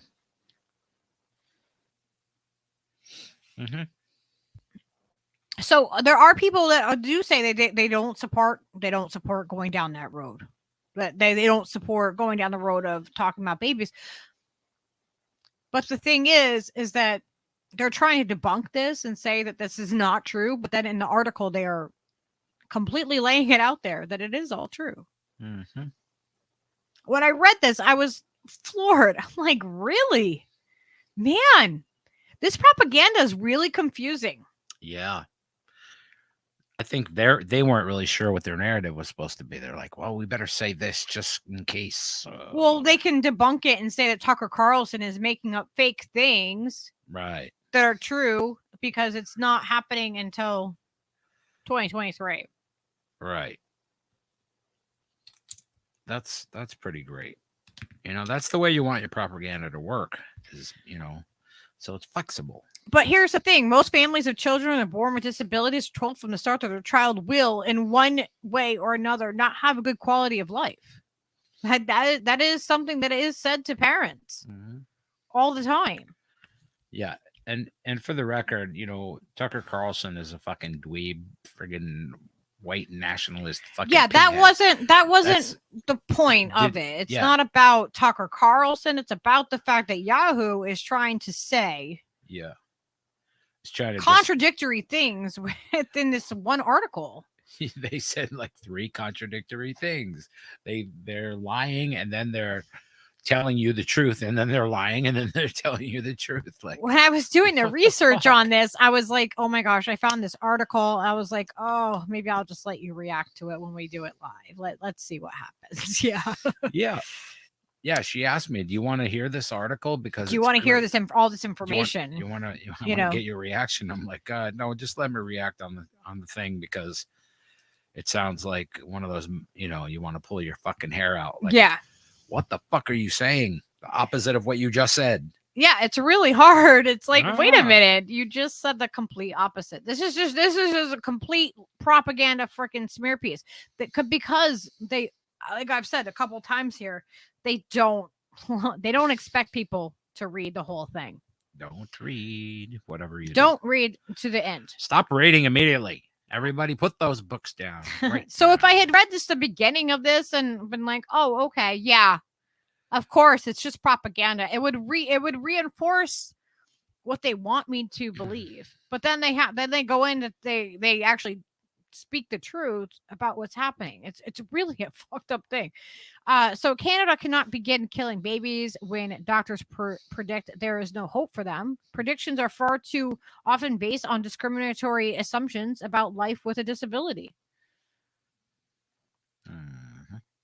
And that's true, because they can say that, you know, your baby's gonna suffer and blah blah blah, and they can say whatever they want. They can make predictions. They can guilt trip you. They can influence you into thinking that you're doing something wrong.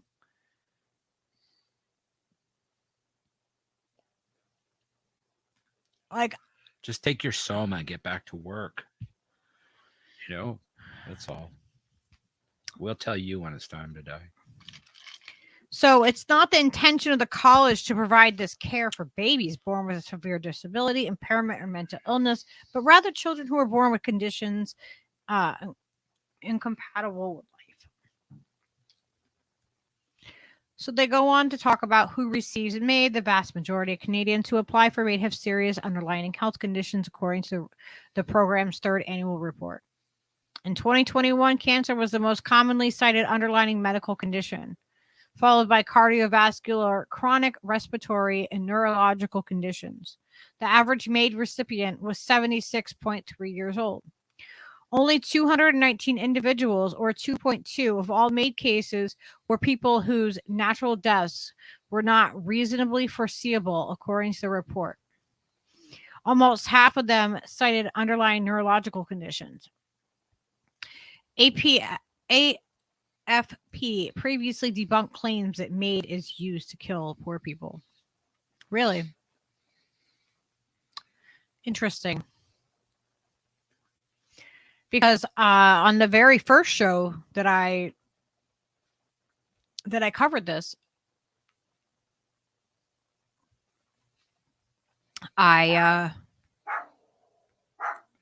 Leo, shut up. I showed exactly that. Oh my gosh, Leo. What is your deal, Leo? Are you having a meltdown, bro? He is. Keep it together, man. All right. So I'm not going to put anybody through Tucker Carlson. I can hear people outside. Oh.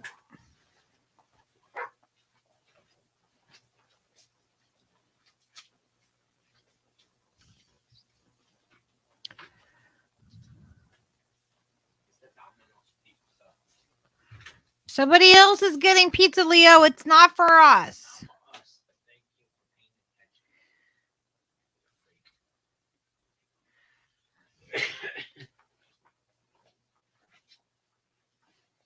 He's like, that's pizza. I know. Leo's like, there's a guy that's delivering something. He has the light on the car. Somebody.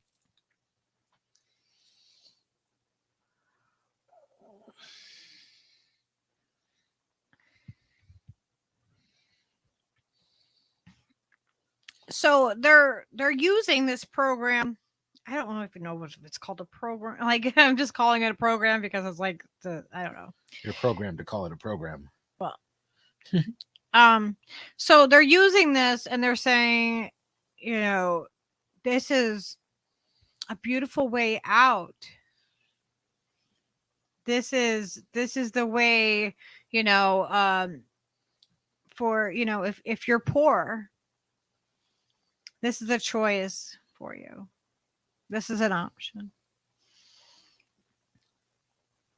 I covered that in the first episode that I talked about this. There was people that are choosing to file for MAID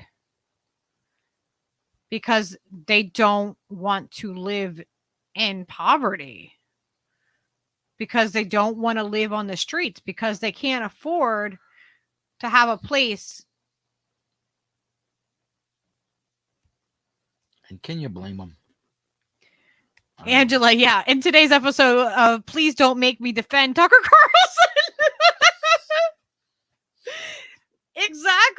really? Like, I don't want to be defending Tucker Carlson as being, you know what I mean? Like the arbiter of truth.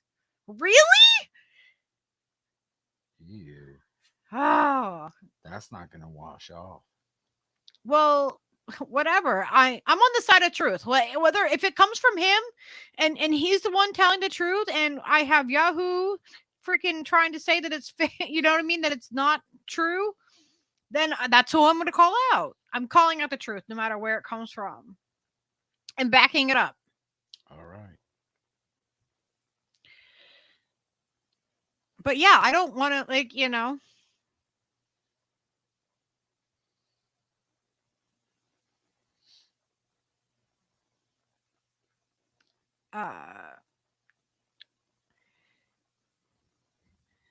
Angela said, no, you shut up, is what Leo is saying to you. No, he was like, pizza. Domino's. No, Domino's is not good food. It's not pizza, but it smells like pizza, sort of. So we have some more. You want some more? Right there on the floor. So this is from Dying with Dignity Canada. The mature minors and made a deep dive into the issues of the parliamentary review. And this is from September 15th of 2021. So this is previous to that article. Previous. Yep. All right. So this is mature minors. So this is in regards to Bill C7 received royal assent, a huge milestone for medical assistance in dying made into rights in Canada. So with the new law in place, the next step is the parliamentary review committed to the bill. The review includes eligibility for MAID for mature minors and those with a mental illness, advanced requests for MAID, the state of palliative care, and the protection of Canadians living with disabilities. So it would be really easy for Yahoo to find this. If I can find this, they could find this, right? Like, this debunks them. This is Dying with Dignity Canada. Right. So as part of our mission to educate and share knowledge, we are examining each issue of the parliamentary review in a series of blog posts. We hope to give Canadians insight into the reason for and importance of each issue. We also hope you will be motivated to advocate for one or all of the issues by engaging your member of parliament in the coming months. And we discussed Dying with Dignity Canada on the first time when I covered this with Lady Alex. We covered what Dying with Dignity was and how they had, in the past been, used. So in February 2016, Parliament's Special Joint Committee on Physician Dying tabled a report on the proposed MAID legislation that it should address. The committee recommended a phased approach for minors. The law should be limited to competent adults 18 or older. In the first instance, the government should commit to study on the moral, ethical, and legal issues relating to the concept of mature minor. Well, this is a term that has been used over and over again, right? So, and the appropriate standards to determine the competence of those under 18. And the legislation should be amended to include mature minors. So they've been advocating for this for a while. Yep. The Council of Canadian Academics completed a comprehensive study of the domestic law regarding mature minors, as well as a comprehensive study of assisted dying laws as they apply to minors in other countries, and submitted their findings to the federal government in December of 2018.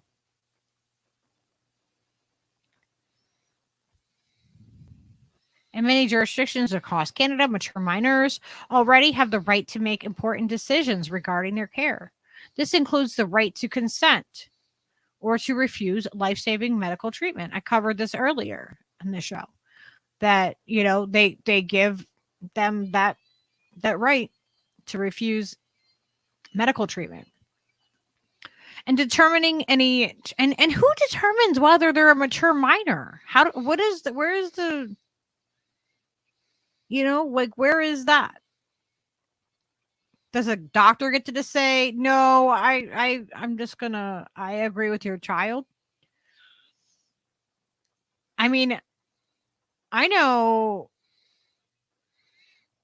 in the United States, you know, there's certain things you can't do with a minor.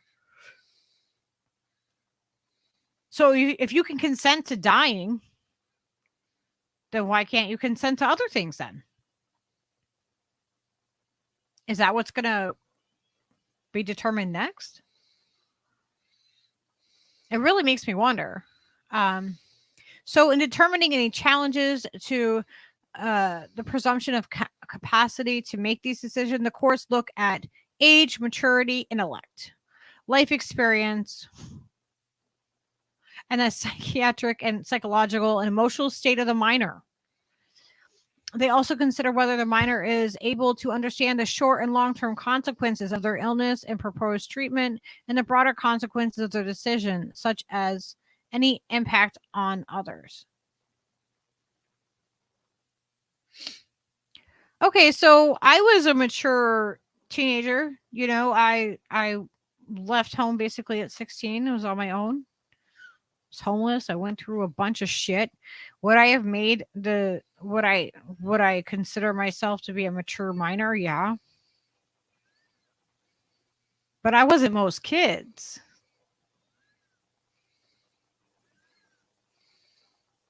And did I make all the best decisions when I was a minor? No.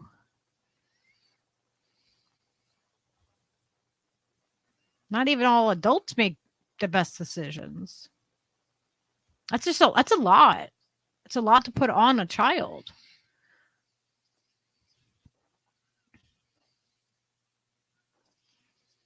But I mean, I guess if you're dying, life is different for you. But what if it's not because they're dying? Because you don't have to be dying now. It can be for mental health.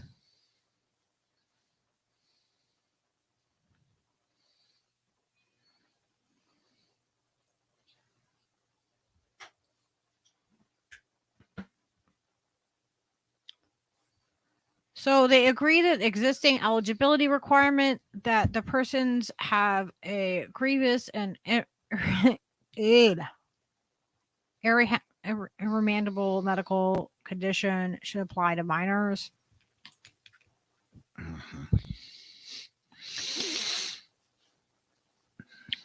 So even though the emphasis on common law is the capacity, maturity, and not chronological age, for this reason, DWDC asked that Parliament amend the existing age requirement of 18 years of age, extend to persons, what age?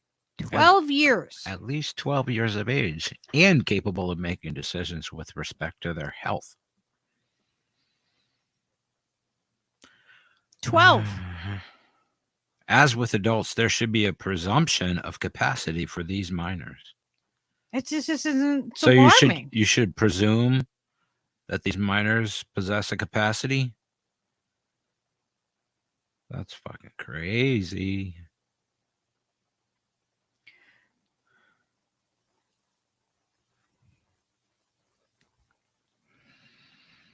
It just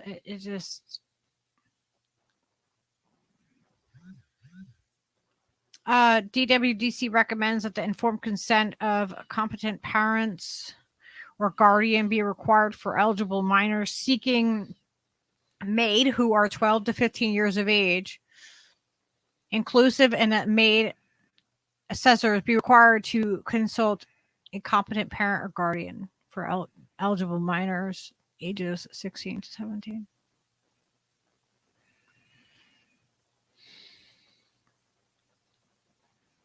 $12 years old.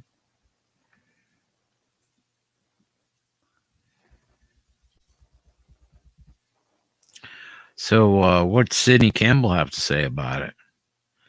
She's got some insight. Yeah. Let's see what Cindy Campbell has to say. So she even puts her pronouns in there for you. Oh. So she is she, her. She, her. Yep. I was presumptuous. I thought she was a she. So she's a PhD candidate studying health policy at the University of Toronto and the Institute of Health Policy Management and Evaluation.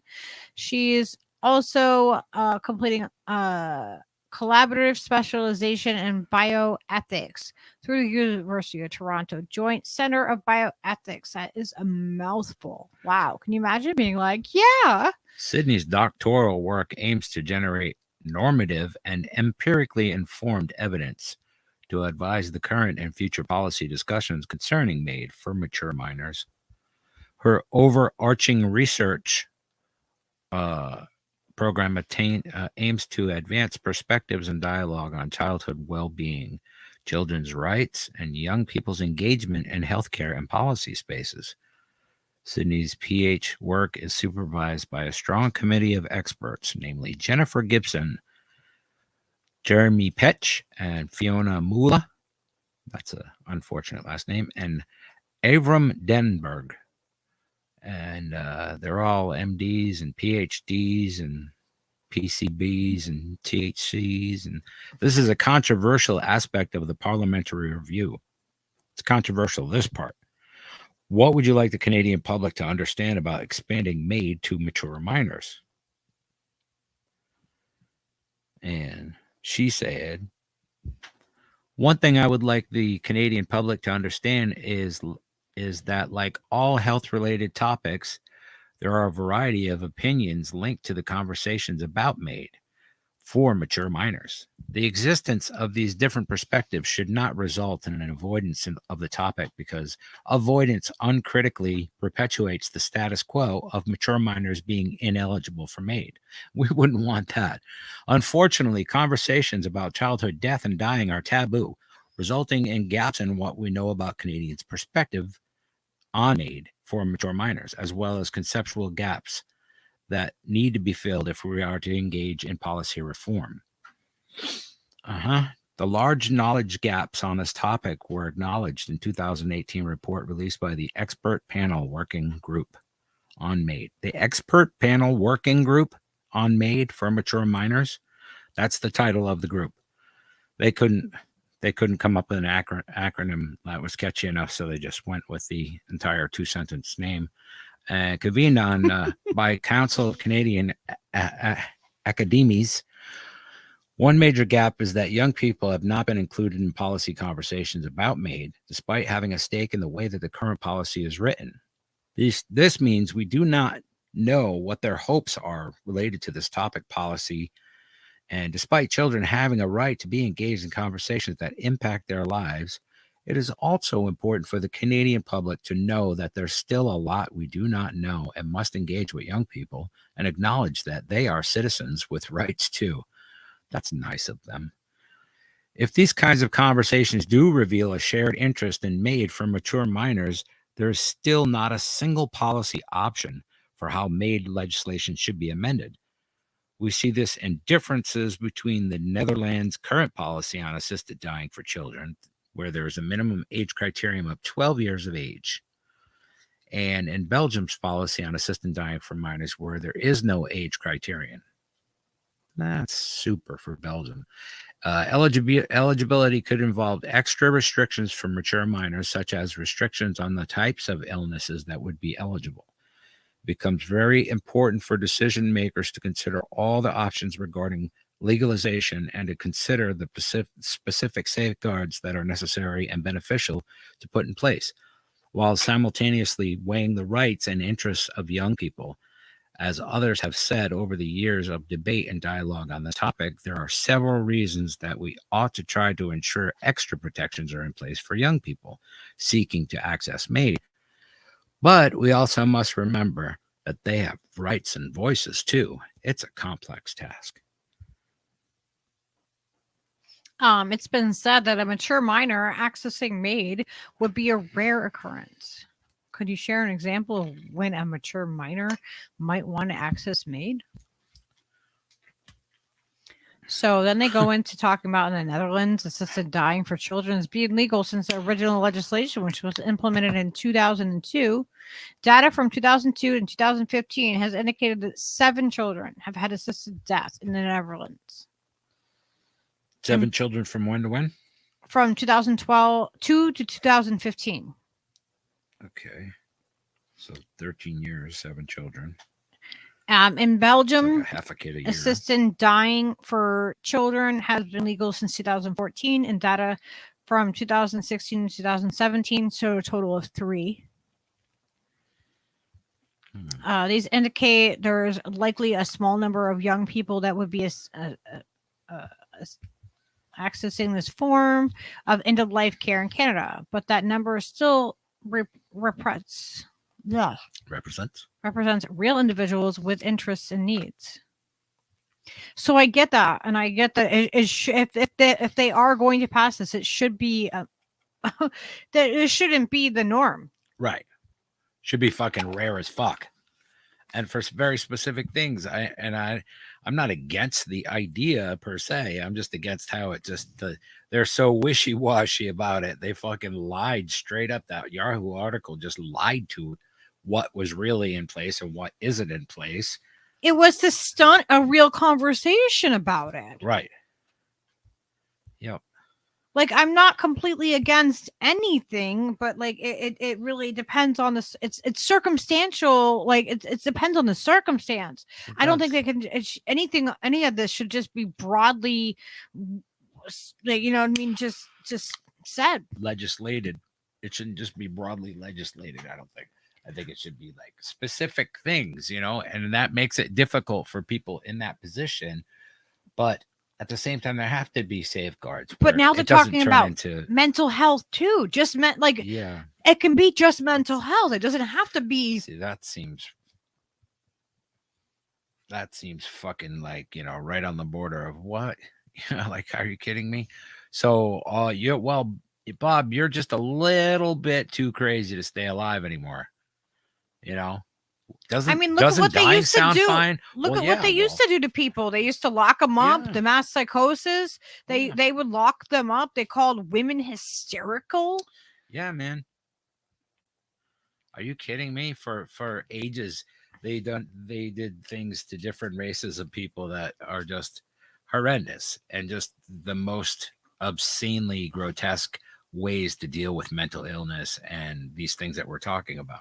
So I agree that there needs to be some kind of something in place to handle these situations, but it should be a personal thing. And I don't believe the state should be involved in it at all. Well, I don't think it should be so easily accessible. No, the accessibility is fucking troubling as hell. Like within 10 days? That's a little so fast. I could, if I lived in Canada and I was like, okay, well, yeah, I have my physical limitations and my mental health, and I'm just, you know, then I could qualify for MAID. Yeah, maybe. If you I could.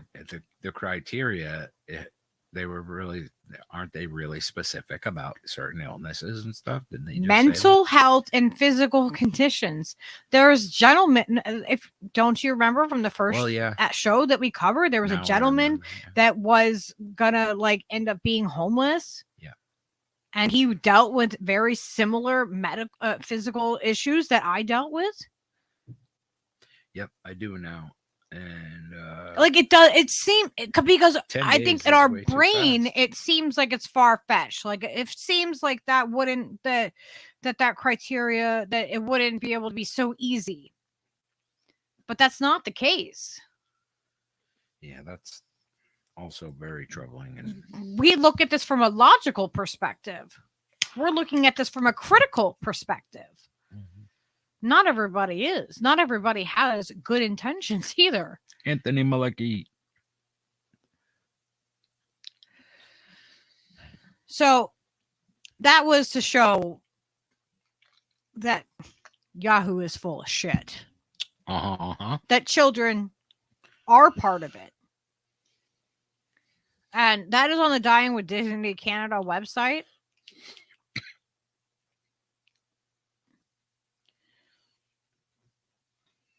And I don't show this because I'm like, oh yeah, I feel like this is something, that needs to be like promoted. I'm showing this because this is being said. It's being talked about. It's alarming. It's being implemented in March. In March. That's the thing. And then we can talk about Canadian parents that have been asked for medically assisted death for their babies. Yeah, And this is from October. And I'm going to put all these links for all these articles into, the show notes so that you guys can check them out. If you want to look into this further, I find this alarming, and I find it alarming that not enough people are talking about this. There's people's family members that have gone to the hospital and then didn't come out. Yeah. Quite a few of those over this last few years, in fact. But for different reasons. For many different reasons. Many reasons. But there's people's family members that are going in and that they're having medical assistance and dying at the hospital. People are choosing this to stay because they don't want to live in poverty anymore. Because there's nobody trying to like uplift the person if you are in a situation where your quality of life isn't there. Yeah, they're just like, well, wouldn't dying just be easier? They're like, Bob? well, do you want MAID as an option? Yeah, I mean, what's the point of, you're barely getting by. You're eating cat food. Don't you just want to die? What the fuck? And I feel like that's all part of the vast sweeping hand of eugenics that is fully in place and fully being utilized across the globe in all sorts of ways. Just all sorts of numbers of things that are left up in the air. You know what I mean? Like we'll never know like the how deep it goes and how effective it's been. But people are dropping. The numbers are adding up. So this in real time is an article about parents that are asking for medically assisted death in their babies. And I covered this previously with MAID.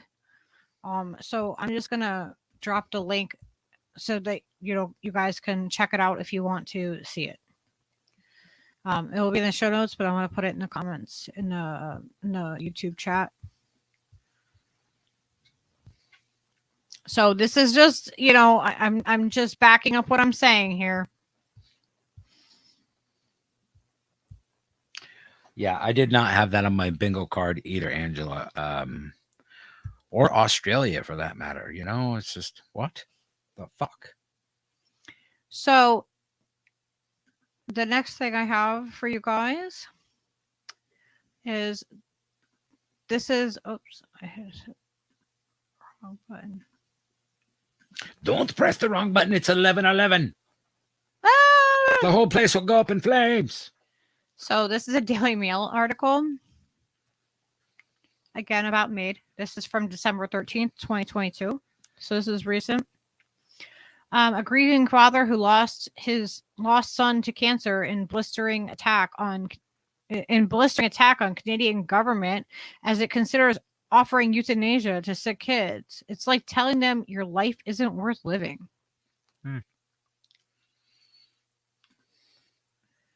So lawmakers in Canada are considering whether to open medical assistance dying to children. That's not no. Considering such a broad They're not term, considering it. They're implementing it. But they haven't done it yet, so they can say considering. Yeah. Prove it. We're still thinking about it. So relaxing euthanasia laws in Canada so children can be offered assistance in dying would tell sick young people that their lives are not worth living, the campaigner has warned. So I believe there's a video clip down here that I wanted to play. I don't. What the hell is that? Why is it? Oh, People are requesting medical assistance. little kittens in there. People are requesting medical assistance. Ah.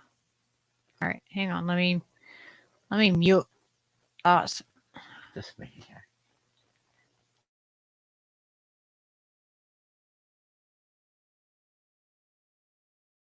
And dying because they can't afford.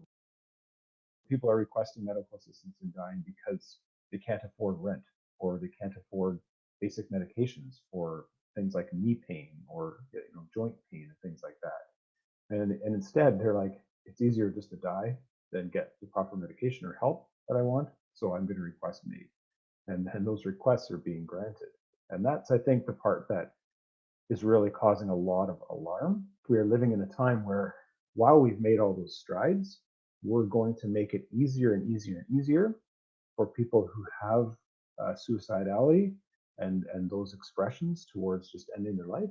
We're simply affirming that and saying, you're right, your life isn't worth living, and we're going to help you end it. And Marcus never felt like his life wasn't worth living. But if, on the other hand, a medical practitioner or the government, through legalizing MAID for minors, if they choose to do so, that would send the message that there's going to come a time when your life's not worth living. And if you don't think it's worth living, we don't either, and we're going to end it and help you end it. And I think that's the part where lawmakers in Canada, anyway, are not recognizing the connection between when you make it legal for some, you are ensuring that everyone has to consider it. Some of the lawmakers seem intent on removing any safeguards. This is just a matter of autonomy, and whoever wants to do it for whatever reason ought to be able to access MAID. And that is perhaps the most disheartening. It's only been 6 years, and we're at the point where people with mental illness will be able to avail themselves of it. People with disabilities are already allowed to avail themselves of it. Now they're discussing whether or not children, minors, are going to be able to avail themselves of it. So we've slid down this slippery slope incredibly quickly.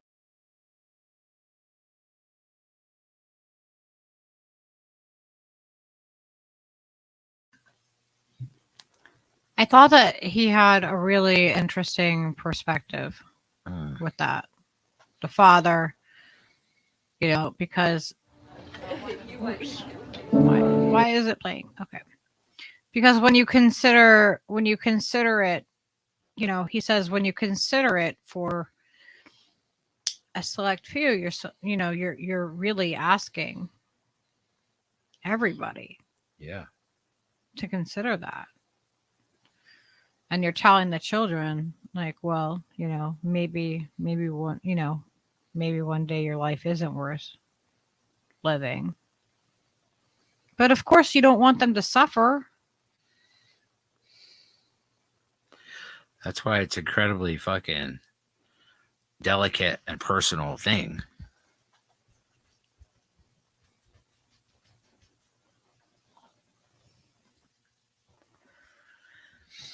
So I Good thought, night, sweet la space kitten. we're really, I was like, well, what could go wrong? Is where my brain kind of went with it, right? Like, what could I do? What could I do? What could I find? Okay, so I have the positive aspects of it in the beginning. I'm like, well, what happens when? Oh my God, cat! All right, we're gonna take a break from that for 1 second. We have an update on the kittens. Oh boy. Kitten update, ladies and gentlemen. If you guys were not here and you guys did not see that I have 3 kittens in my house. Kitten update, ladies and gentlemen. We're going to give you a kitten update right now. We're going to take a break for a second from the maid stuff, and we're going to do a kitten update.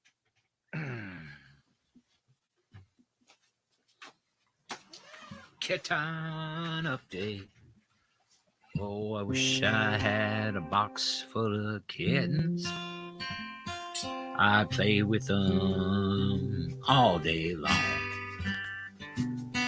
I wish I had me a box of kittens, 'cause I'd play with them all day long.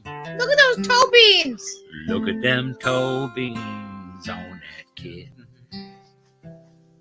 He's the cutest damn thing I ever seen.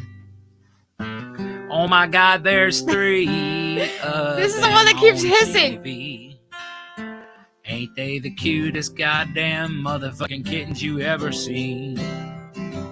Ain't they the cutest damn kittens? The cutest damn kittens. The cutest damn kittens you've ever seen. All right.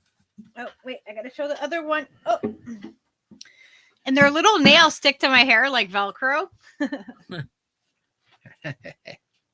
Velcro kittens. Oh, stop hissing at me. This one, the runt He's a big mouth. is the hisser. Yes, sir. You can't even see them because they're black. Oh, people are like, oh my God.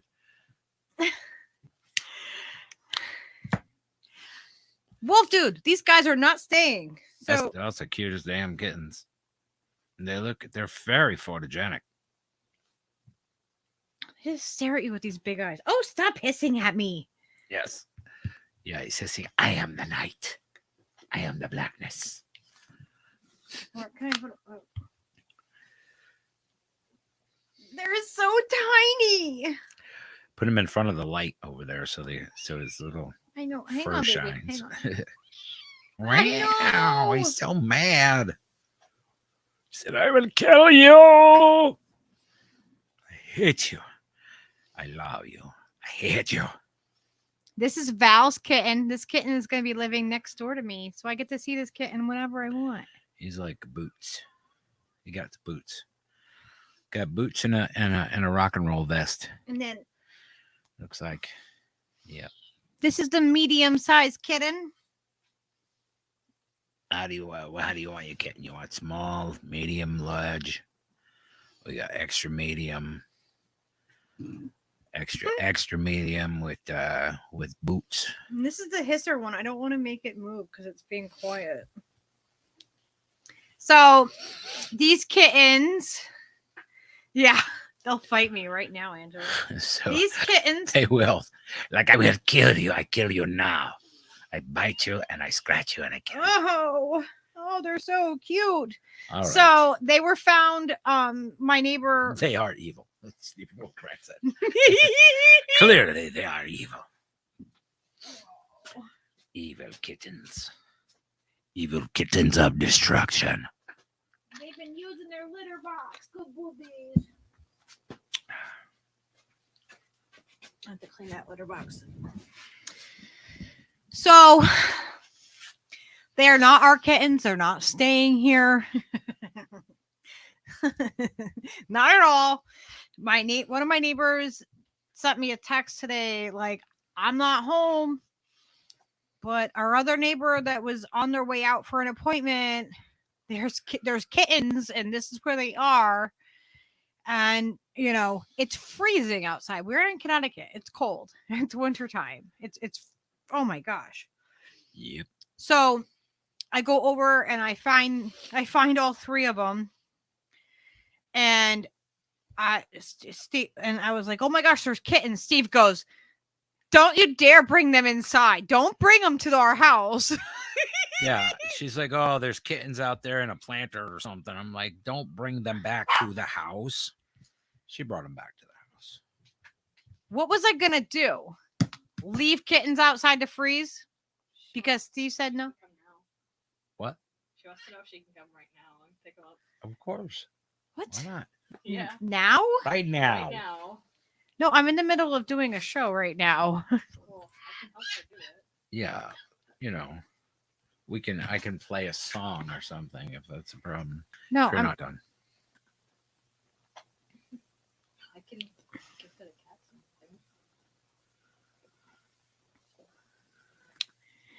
Hang on, guys. Eager cat.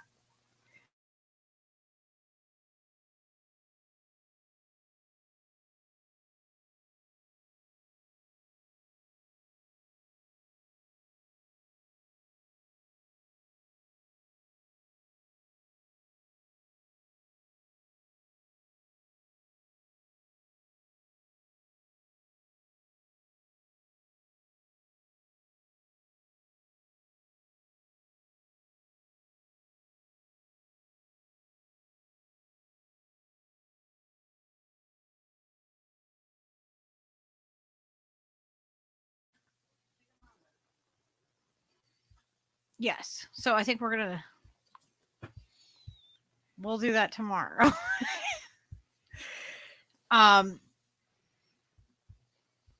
So I didn't listen to Steve, and I brought the kittens back home. I'm not keeping them like Drew did. Mm-mm. We think that they're probably I think they're about 5 weeks old. So we have found homes for all of them.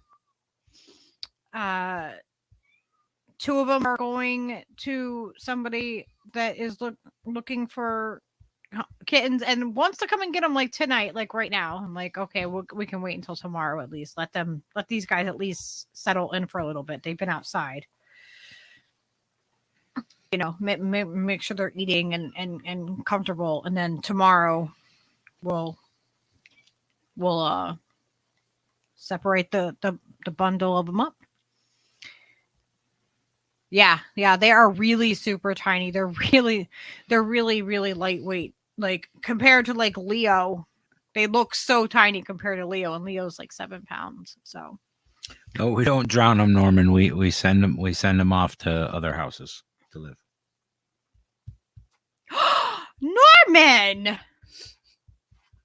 Norman's old school is like, oh, there's too many goddamn cats. You know. No, they're really sweet little guys, and they've been using the litter box. I'm super excited about that because I set them up with their own little carrier area, and they have their litter box and their food and water and a little basket. So send them to Canada for Maid, he said. Norman, no. We have a home. They've all got homes now, Norman. They all have homes. It's really Are you happy? easy. Are you happy now, Norman? These damn cats. My buddy Steve used to have a cat. You just called it damn cat. And it was the funniest thing. Like a damn cat.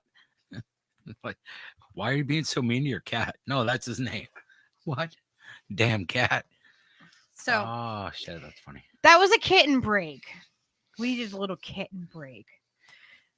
Oh my god, they're digging in the cat box, and they're gonna make a mess, aren't they? Oh, that one with the boots, he loves digging in the cat box. That's his thing. He's like, I gotta find just exactly the right spot to poop. It's like, I had tuna. I'm gonna poop. That's not the same one that had the tuna. No, didn't have the one that was hissing at me is the one that had the tuna. We had baked tuna for dinner, and the kitten enjoyed the one that was hissing at me. Oh boy. So anyway, I know, Vicky, right? It's very tricky, Drew. It is.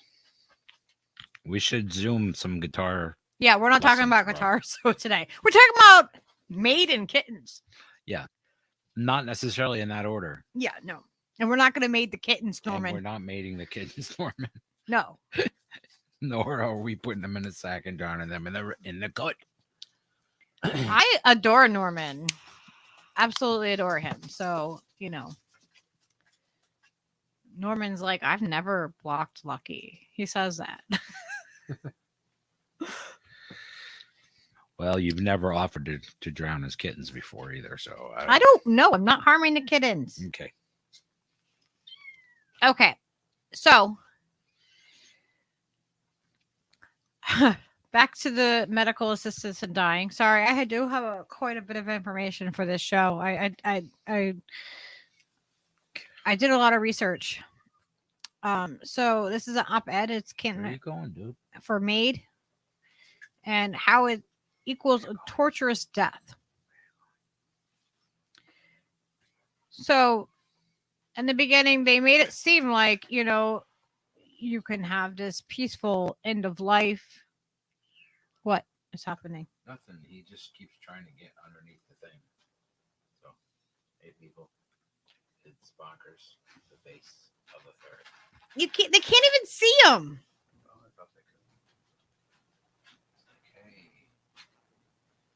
fuck you, I'm out of here.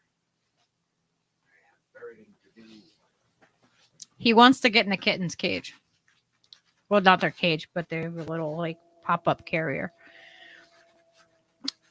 So this is this op-ed was I thought was interesting. This is from February 16th of 2021. So currently the state of Canada is reviewing the bill, the C7, which seeks to understand the implications of further expanding medical assistance in dying, known as MAID. Some of the proposed amendments contained in this bill are to rely on the 2019 decision in the Quebec's Superior Court.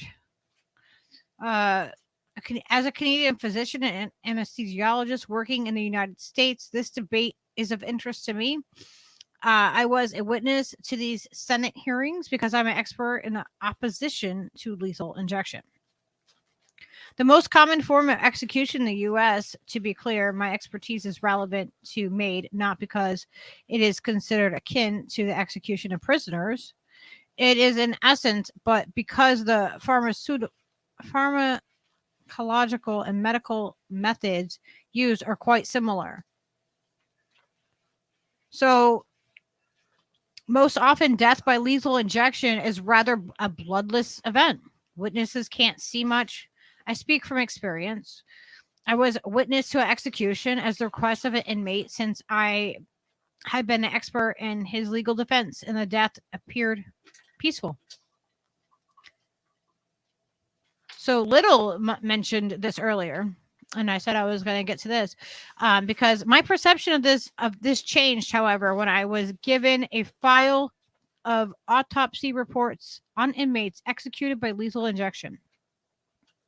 Upon review, I noticed a striking and surprising finding. Almost all autopsies revealed that the lungs had filled with a frothy fluid. This occurred if the execution was by an injection of either phenobarbital or midzolam. I don't know. I reviewed the autopsy of the execution that I had witnessed and found out that although I had seen no outward struggle, the inmate had developed this striking lung congestion I had noted in others. So since then, I reviewed a number of published MAID protocols and found a additional striking factor. MAID includes the use of a drug that paralyzes the body, making it impossible to breathe or move. These drugs do not block the sensation of pain or the awareness of being paralyzed. Notably, the use of paralytics in execution by lethal injection generally has been abandoned because of its obvious cruelty. Phenobarbital became harder and harder to obtain by death penalty states as a consequence of the association with the execution. Drug manufacturers simply chose to stop making it. The state of Missouri intended to use propofol for execution when phenobarbital was unobtainable. At the last minute, this was blocked when a major European supplier of propofol threatened to stop supplying the U.S. market. The manufacturer reasoned that propofol was for treatment and not for death. That's what Michael Jackson had. That's what Michael Jackson had? Yeah. Yeah, this is precisely the drug currently used in MAID in an attempt to render the dying person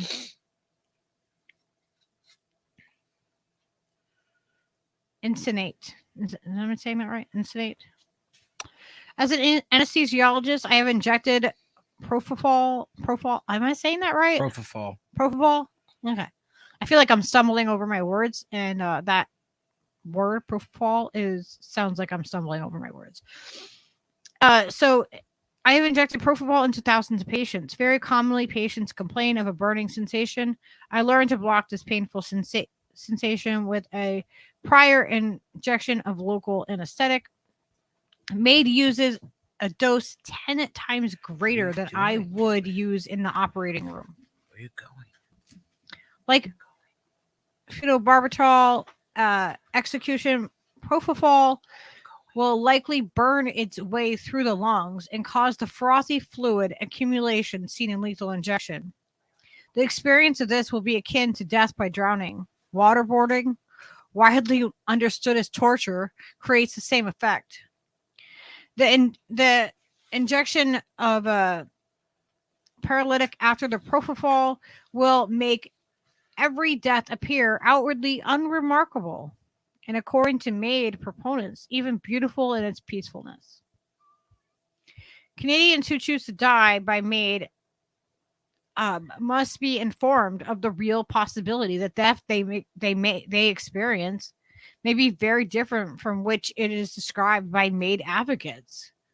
It is time to perform autopsies on everyone that dies by MAID so we can determine if MAID protocols produce frothy fluid in the lungs. It's time to cease to use paralytics in MAID so we can be certain we are not covering the potential for a painful death akin to drowning. It is time to accept that what the evidence available to date shows may very likely provide a torturous death. Yep. So this is an assistant professor in anesthesiology, critical care at Emory University School of Medicine in Atlanta. Clinical expertise and research interests include care of critically ill patients in the OR and ICU, education and scholarly work in bioethics. You know, like he has a legitimate question here. He has legitimate reason to say, is this okay? Because, you know, this can go back, it can go wrong.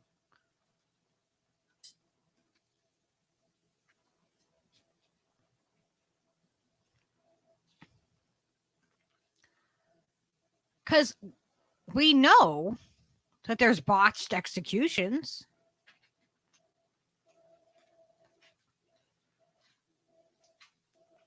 I have information about that right here. The Death Penalty Information Center.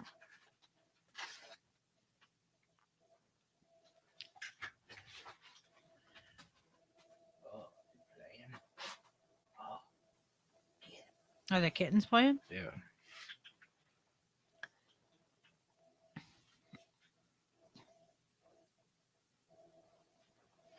So there's some statistics down here. So, you know, lethal injection, out of 1,054, there's been 75 botched. So the botched execution rate on this is 7.12.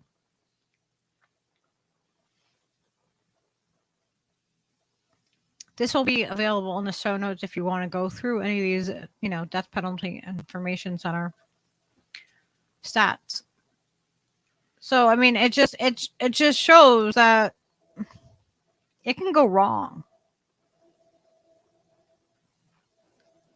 Yeah, it's so basic. Like the idea of someone dying comfortably with pharmaceutical drugs. I mean, there's a basic recipe for it that's like, you know, fail safe. Like, I don't understand how they have to use this fucking crazy shit that makes you hurt and paralyzes you. That's just cruel and well, unusual. Because they're saying that, you know, it outwardly looks peaceful. Yeah, outwardly, but I'm saying for real, if somebody imagine being in that suspended animation like that, and somebody can ingest a certain amount of a benzodiazepine and a certain amount of opiate, and they're going to feel lovely, and they're just going to drift off. They're not going to have any pain. And that would seem like the kindest way to do it. Anything else is just like, what? Why are you doing that?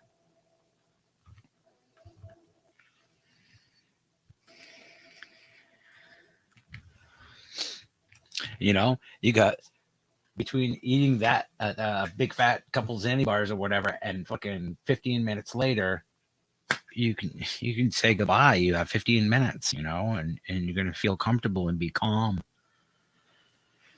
I don't know. So, you know, call me crazy. That's a con to, you know, it's not a pro. In the beginning, I had the pros, and then, you know, there's more cons to this as I go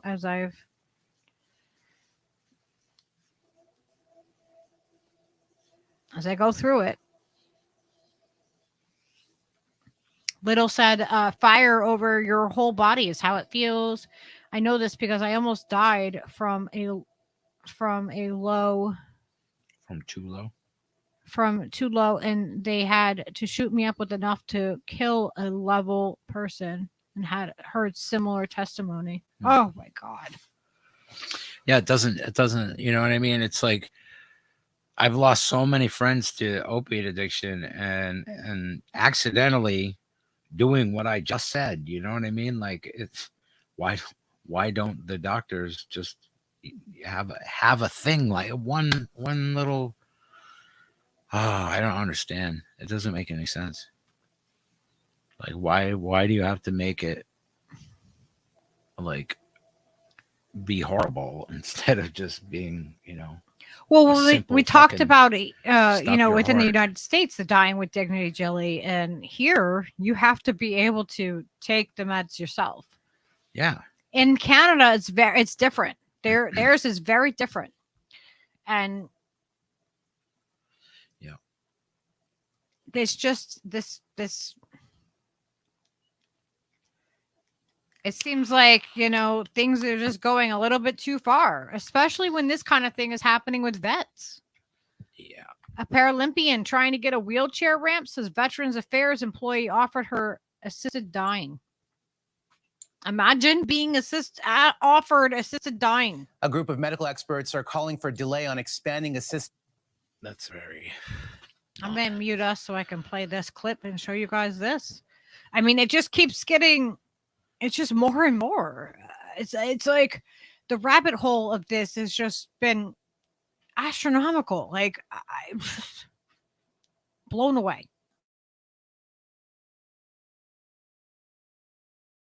To dying in Canada.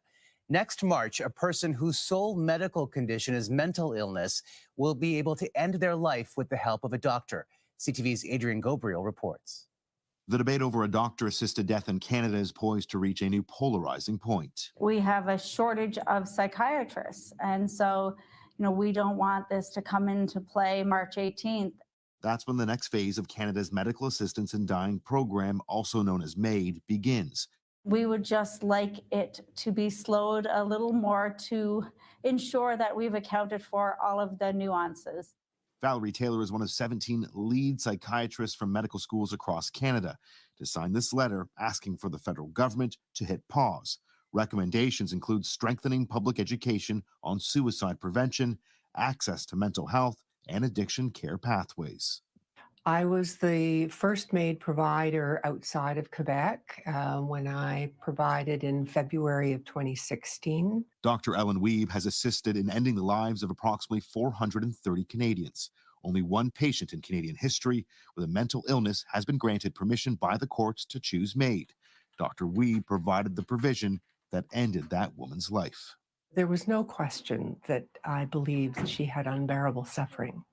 Then the issue was, did she have capacity to make this decision? She was very clear. Dr. Weeb is one of multiple MAID providers working on a national training program for doctors and nurses, though it won't officially be launched until the fall. However, she sees no reason to delay.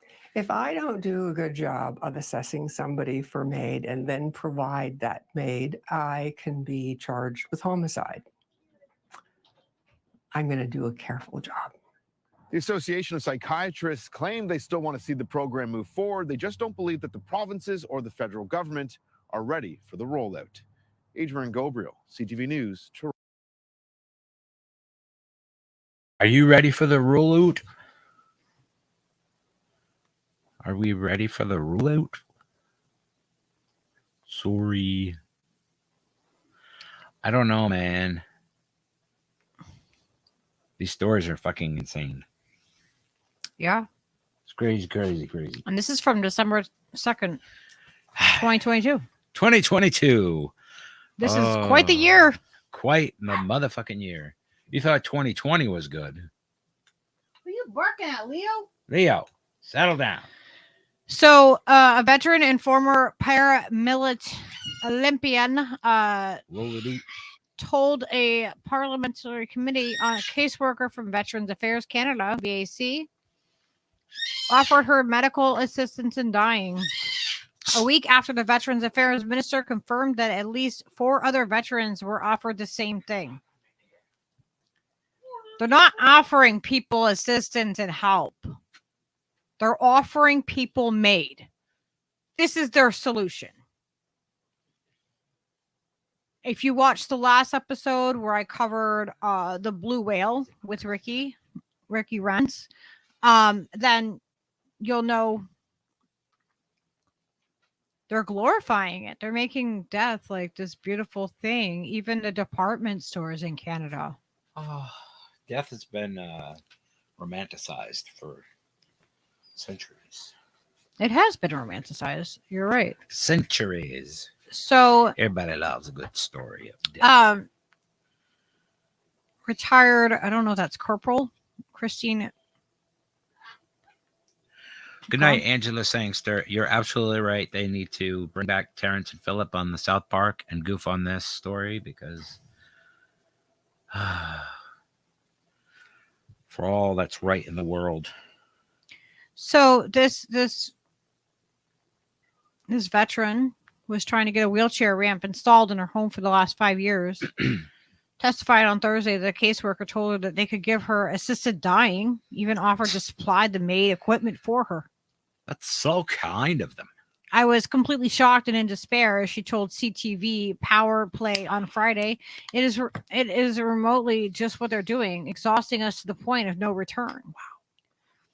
So after the offer for MAID came during a phone call with the VAC caseworker.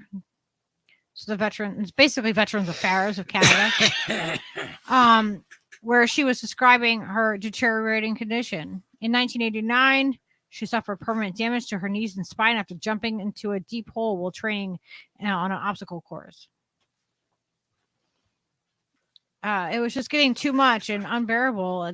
And the person at VAC mentioned at that point, well, you know, we can assist you with assisted dying now if you would like. Wow.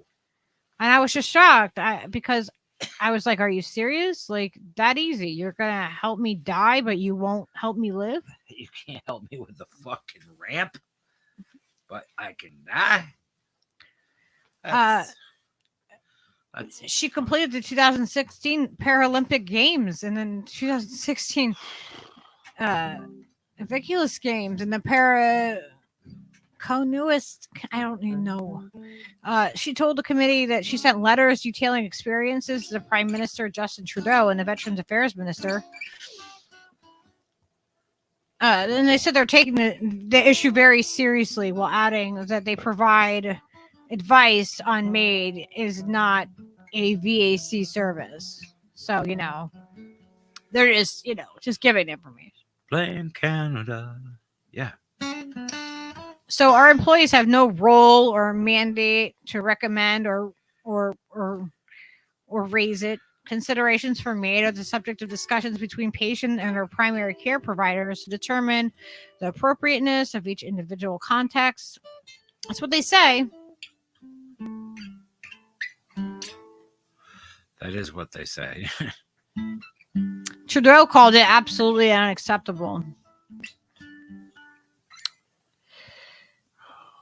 They're following up investigations into this, of course.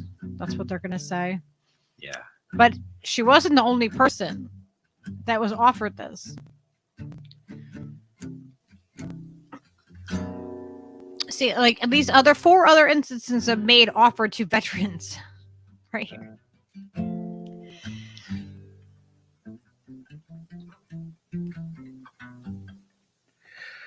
Oy. Fred Edwards, good to see you. So how many people aren't speaking up about this that are being offered maid or being pushed into it? How many people are influential that are going to trust their medical providers or somebody at the Veterans Affairs? The woman needed a ramp. This is her right here. She needed the chairlift to get up and down, and she'd been fighting for it. She's been scooting down the stairs with her wheelchair.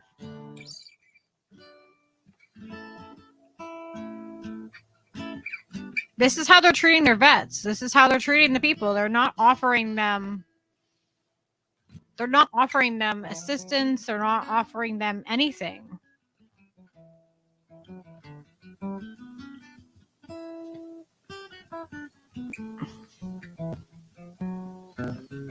To me, it's just alarming that they're doing this. It is. It's not cool.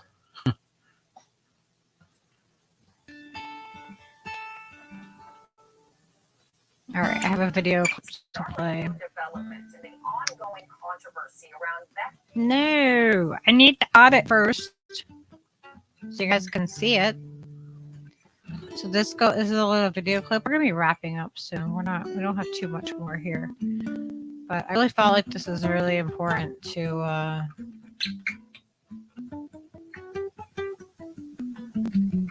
go over all of this, to show what's happening. They're pushing. I mean, they're pushing this, and their organ donation is going up. The amount of people doing MAID is going up. They're offering it to more people. To me, this shouldn't be a casual or a light conversation or something that they're offering just nonchalant. It shouldn't be the answer. They should be trying to, get their people to thrive veterans being offered medical assistance in dying. A retired corporal who is paraplegic shocked MPs in Ottawa yesterday when she told them an employee of Veterans Affairs Canada offered her help with arranging a medically assisted death. Natalie Collada has been on the story for us this morning, and she joins us again. So, Natalie, what more can you tell us? Well, Hillary, we know that this is the latest incident that we are hearing about. It is coming from retired corporal and Paralympian Christine Gauthier. Yesterday, she testified that the Department of Veteran Affairs offered her in writing the opportunity for a medically assisted death, even, she said, offering to provide the equipment. Now, Gauthier said she had been fighting for a home wheelchair ramp for 5 years. She described the letter she received from the department in French at the committee hearing. Here's more from her. With respect to MAID, I have a letter in my file because I had to face that as well. I have a letter saying that if you are so desperate, madam, we can offer you MAID, medical assistance in dying.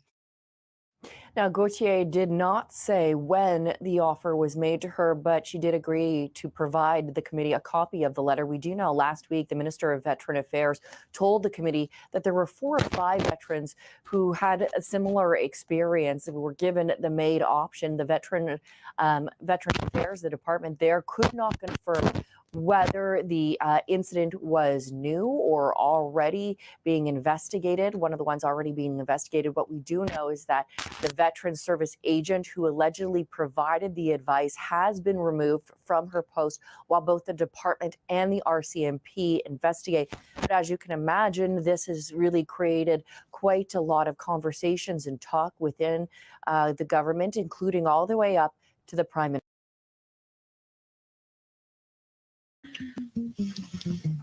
So I know this isn't a fun, this is not a fun topic, but this is something that is happening. And It's true. True stories. it is. This is happening to people that,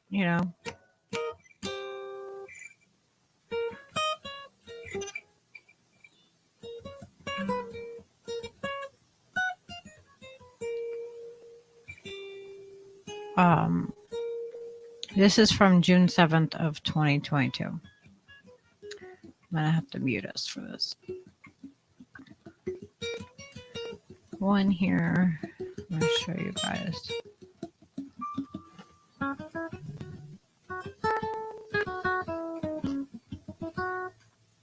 Turning now to a topic that can be difficult to talk about, dying. Requests for medical assistance in dying are increasing in BC and across the country, but they're not always from those with a terminal illness. We're beginning to hear more stories about people feeling it's their only recourse from excruciating circumstances. Our Penny Daflos joins us. Penny, you've been working on stories exploring the expansion of MAID in this country, and you spoke to a woman who was approved for death, even though she really wants to live. Yeah, Mijang, I'm going to introduce you to Kat. That is not her real name, but given the sensitivity of the story, she's asked us to call her that. She has a rare medical condition, and after years of what she calls inadequate medical care, Kat has applied for MAID. She was hoping it would get her more help. Instead, she has been approved for Help to Die. Kat is in her late 30s, and Fraser Health will help her die. I have an open invitation, for lack of a better phrase. But she wants to live as long as possible, even though she's in severe pain. My suffering was validated to the extent of being approved for MAID. No additional resource has opened up. She has Ehlers-Danlos syndrome, a genetic connective tissue disorder. That means joints easily dislocate and skin, tendons, and organs don't work like they should.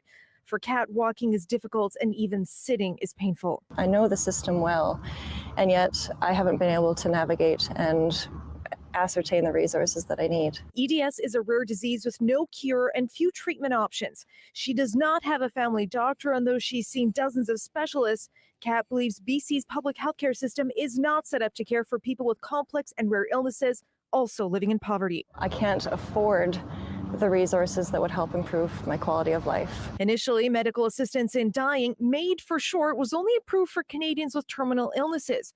But now anyone who's suffering can apply. I just think she didn't want to be a burden. Which has raised serious ethical questions that the elderly, chronically ill, and disabled could feel pressure to choose death in the face of insufficient social and medical supports. When people are backed into a corner, living in poverty, it doesn't feel like a choice anymore. Kat's options are also fading. Her EDS complications have led to organ failure, and she now weighs just 89 pounds. She thought applying for MAID could lead to more help or palliative care, but it hasn't. I feel like I'm falling through the cracks. So if I'm not able to access health care, am I then able to access death care? It is far easier to let go than keep fighting for additional resource. Penny, a lot of people don't realize the changes in assisted dying legislation. People no longer require a terminal diagnosis, and soon mental illness will qualify. That's likely coming by March, actually, which is why advocates are so concerned. Healthcare, whether it's supporting the ability of mental health practitioners, availability of mental health practitioners, that is, or caring for those with rare diseases, it's all expensive and complex to plan. Tomorrow, we're going to look at the bigger picture and fears people like Kat may increasingly be falling through the cracks, quite frankly, Mijang. All right. Thank you, Penny.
Damn it!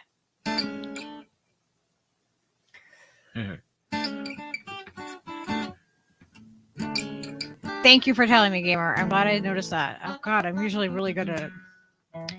So I was looking at the statistics.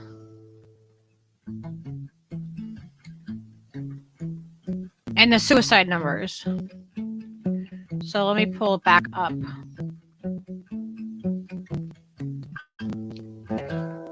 What I was saying here. So I was saying that after the video clip ended, like it feels like it's by design that they're just making it easier for people to access medical assistance in dying than it is for them to get resources. And so I was like, what are their suicide rates like? Like, how high are their suicide rates? So in 2020, there was 3,839. So I was like, all right, well, what is their MAID stats at? Like, can I find that? Probably. Yeah. I bet you. So this is from 2016 to 2020. Ooh. Damn, Jilly. Do you see this? Yes. 2016, when it started, it was 1,018. The next year goes up to 2,838. And then 2018, next year, 4,478. 2019, 5,660. These are MAID deaths. These are assisted suicide deaths. So as these numbers are increasing, 2020, the suicide number went down. In regular suicides in Canada, but it went up to 7,595 by 2020. Wow. Do you see this? Like, and they're opening it up to more people. Yeah. They're making this more accessible. It seems crazy that the numbers, it's like 4,000 a year basically is like the high point. 4,000 and change. Yeah, and for MAID, this is for total reported MAID deaths in Canada in 2020 was 7,595. But you just, wow. Yeah. Are you looking at the same chart that I'm looking at? I didn't look at the numbers because I'm looking on my phone and it's too small. Oh, okay. I can't So see. 2016, when they first approved MAID, it was 1,018. Yeah. Okay. Then it went up to 2,838 in 2017. Wow. The next year, 4,478. 2019, 5,660. By 2020, it was 7,595 MAID deaths. Wow. Their business is good, huh?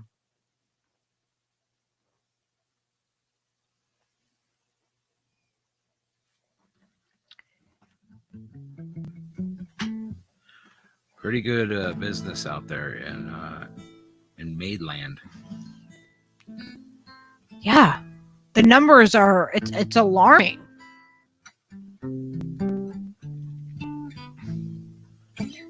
And this right here, this chart, I thought these statistics were just really interesting, just in general, like as I was looking through this. So the green on this is 2020 and the blue is 2019. Made by main condition. Look at the cancer rates. 69.1 and 68.9. Yeah. That's what most of the people are using MAID for, is for that. It will be interesting to see what the statistics look like when they open it up for mental health. Yeah. How much is that going to increase?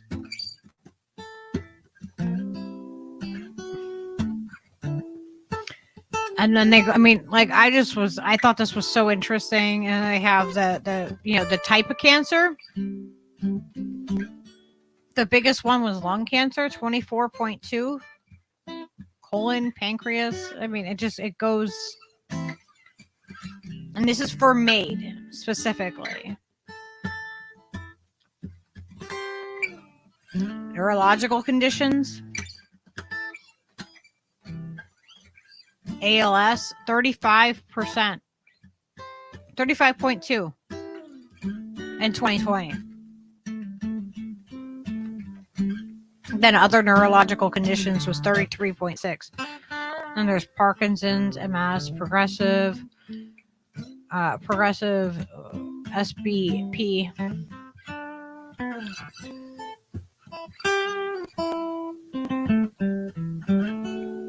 And this is made by age category in 2020. Men is in green and women is in blue. The proportions of age and how many people.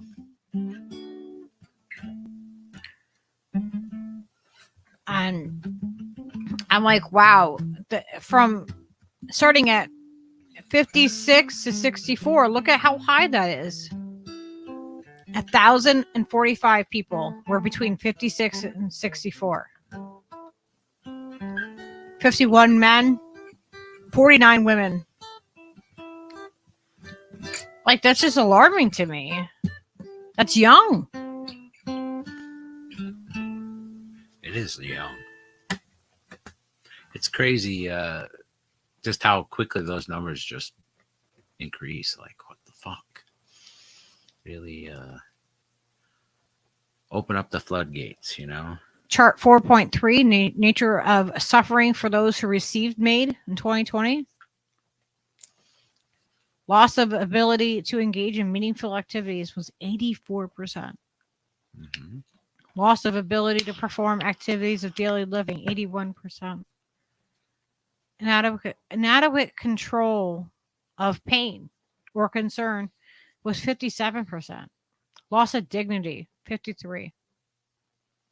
Inadequate control symptoms other than pain or concern, 50%. Perceived burden on family, friends, or caregivers, 35%. That's sad. Yeah, all those statistics are sad, but like, what the fuck, man? I don't know. I just don't understand how the state, you know, the government has anything to fucking do with it. It's just that's what's fucked up about it to me. Persons who require disability support services, 43%.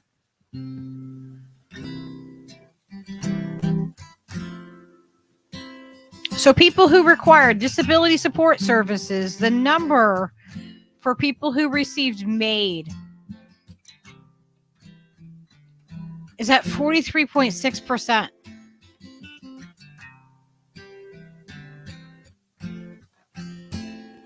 That's fucked up. And how long were they on disability? It's less than 6 months. It's 42%. 6 months or longer was 34%. And 22% was unknown. It's just when you start to look into it and you start to look at the numbers and you really start to process it, it's like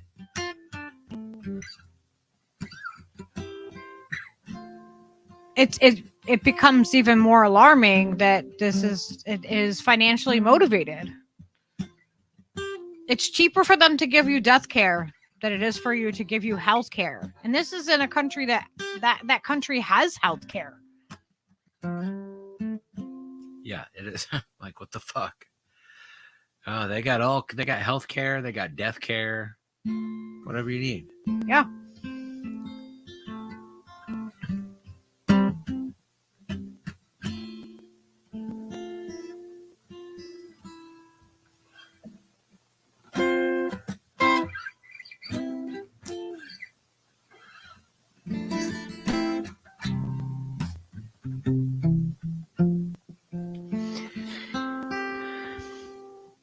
It's really heavy and it's hard to go through you know.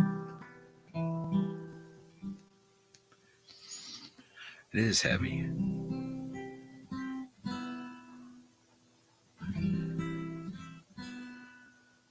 It's so alarming to me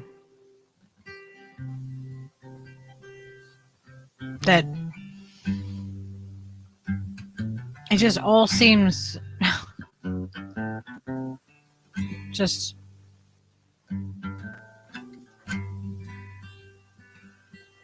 they're just making it easy. They're making it easy to offer that.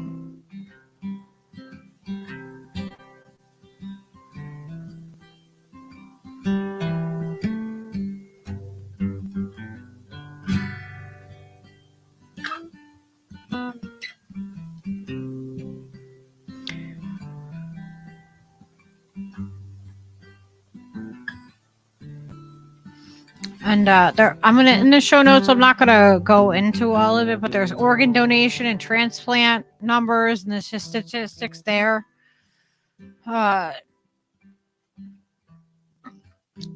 This,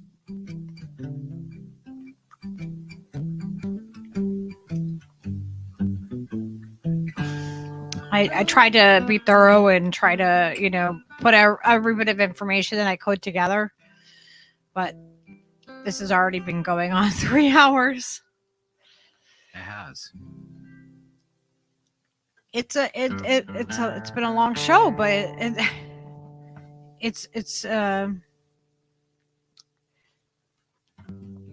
they're easier than you don't even have to have a panel in Canada.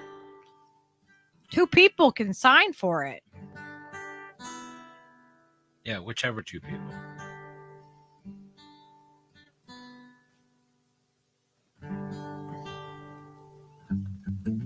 I'm just kind of floored by this whole thing. I'm floored that this is not being spoken about more, that it's just they're making it more accessible and easier.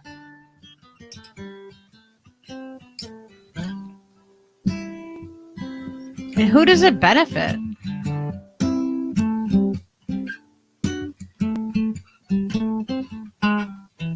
It certainly is not benefiting the people. When I've showed time and time again that people are speaking out about how they don't want to die, but this is the option that they feel they have.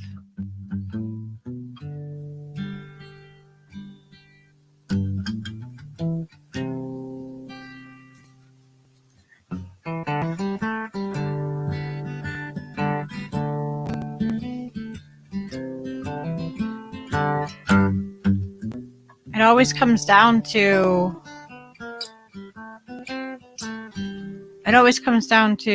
not the resources, because we have the resources. Hey, Omar.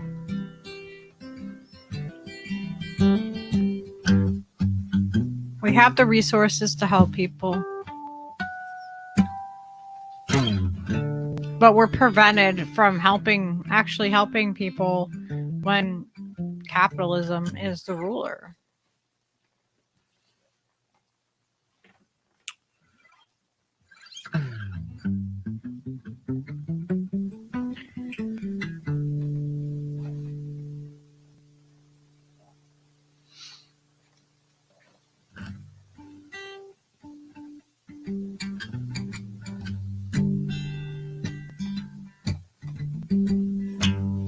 I know, Rachel. I know it's kind of it's a dark topic. It's not, you know, but it's reality and it's what's really happening. And I have predictions. I feel like they're gonna somehow give people health care. If they're gonna give people health care in this country, they're gonna give them death care too. Yeah, because it's cheap. They're gonna that would be like the only way that they would actually implement healthcare is if they had a plan for death care too.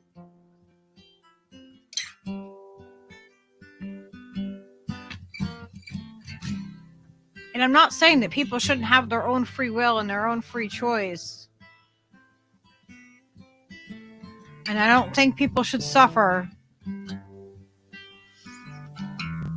But I think there should be limits to making things so accessible and easy for people to do that.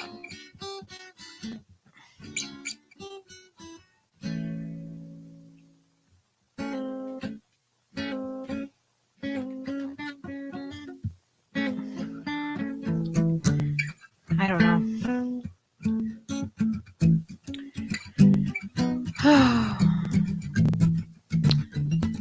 We need to fight back against these things, these people that are oppressing us, that are making it easy for us to just die. The convenience of it. Yeah.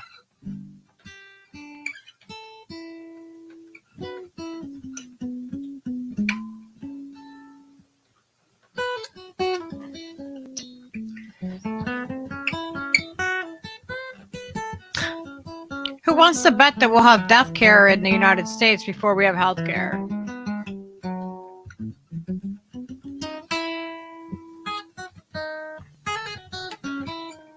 That'll be on your emergency room sign-in sheet.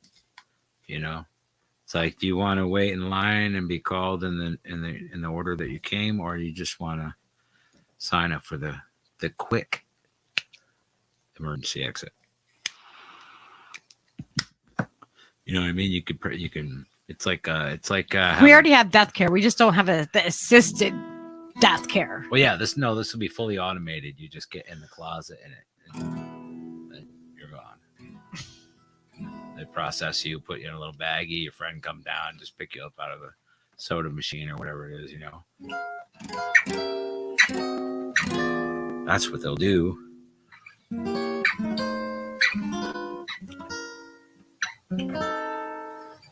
It's such a depressing thing to talk about. It is. I should sing a happy song.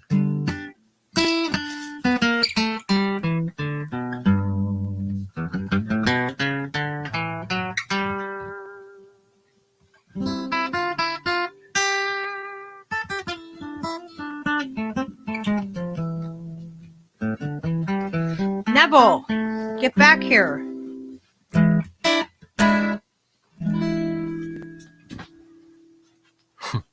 Neville, get back here, you wily little ferret.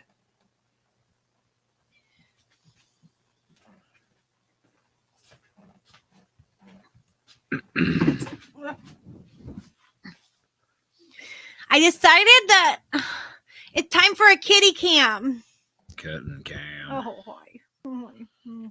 Kitten cam.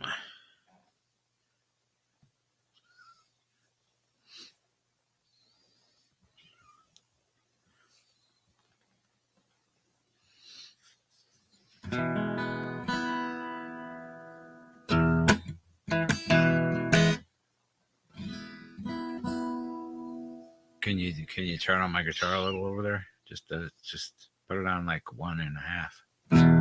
Okay.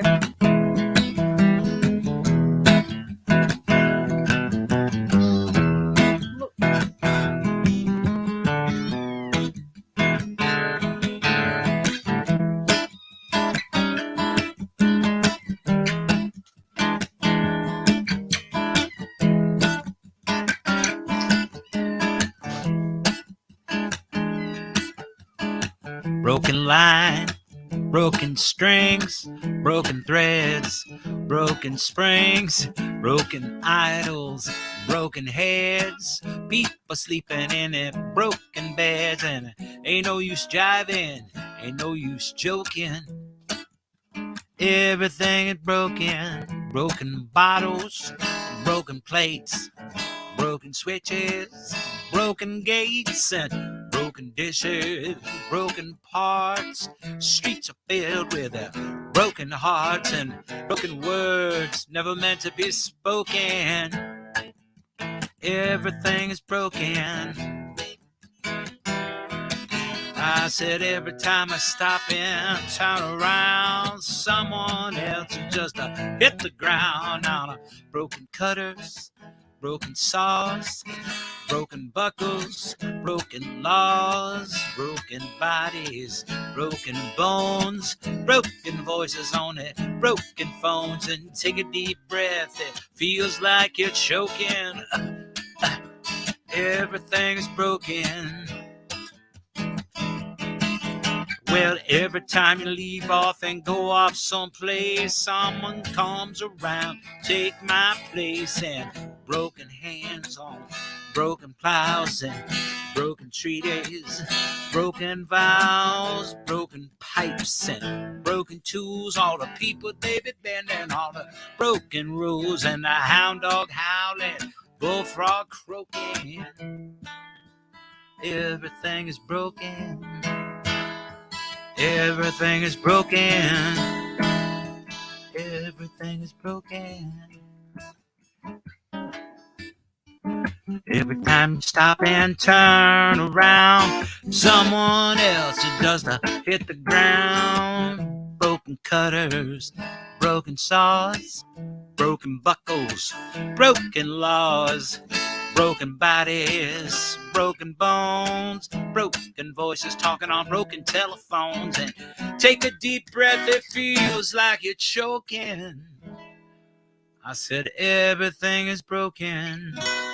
Take a deep breath and it feels like you're choking. Everything is broken.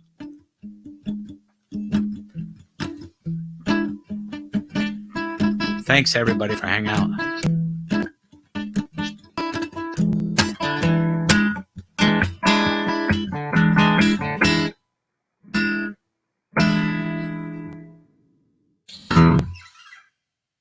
All right. That's gonna do it for the old thing, I think. Yeah. All right, wrap it up with a bow. Thank you everybody for hanging out with us. We love you. Yes, thank you. We appreciate you all. The kittens all have a new home tomorrow and their fresh start where they started out today. I don't know how they got there, but they were out in the freezing cold. And now tonight they're all curled up. They're warm. They're fed. And they're going to their new homes tomorrow. So that's something that's positive. And when are you doing the other show? Thursday? Yes. We have another show, the regular Thursday show that will be coming up Thursday at 9 p.m. for Eastern Standard Time. So I hope to see you all there. And I'm sure that Steve will do a stream between now and then. Yeah, probably.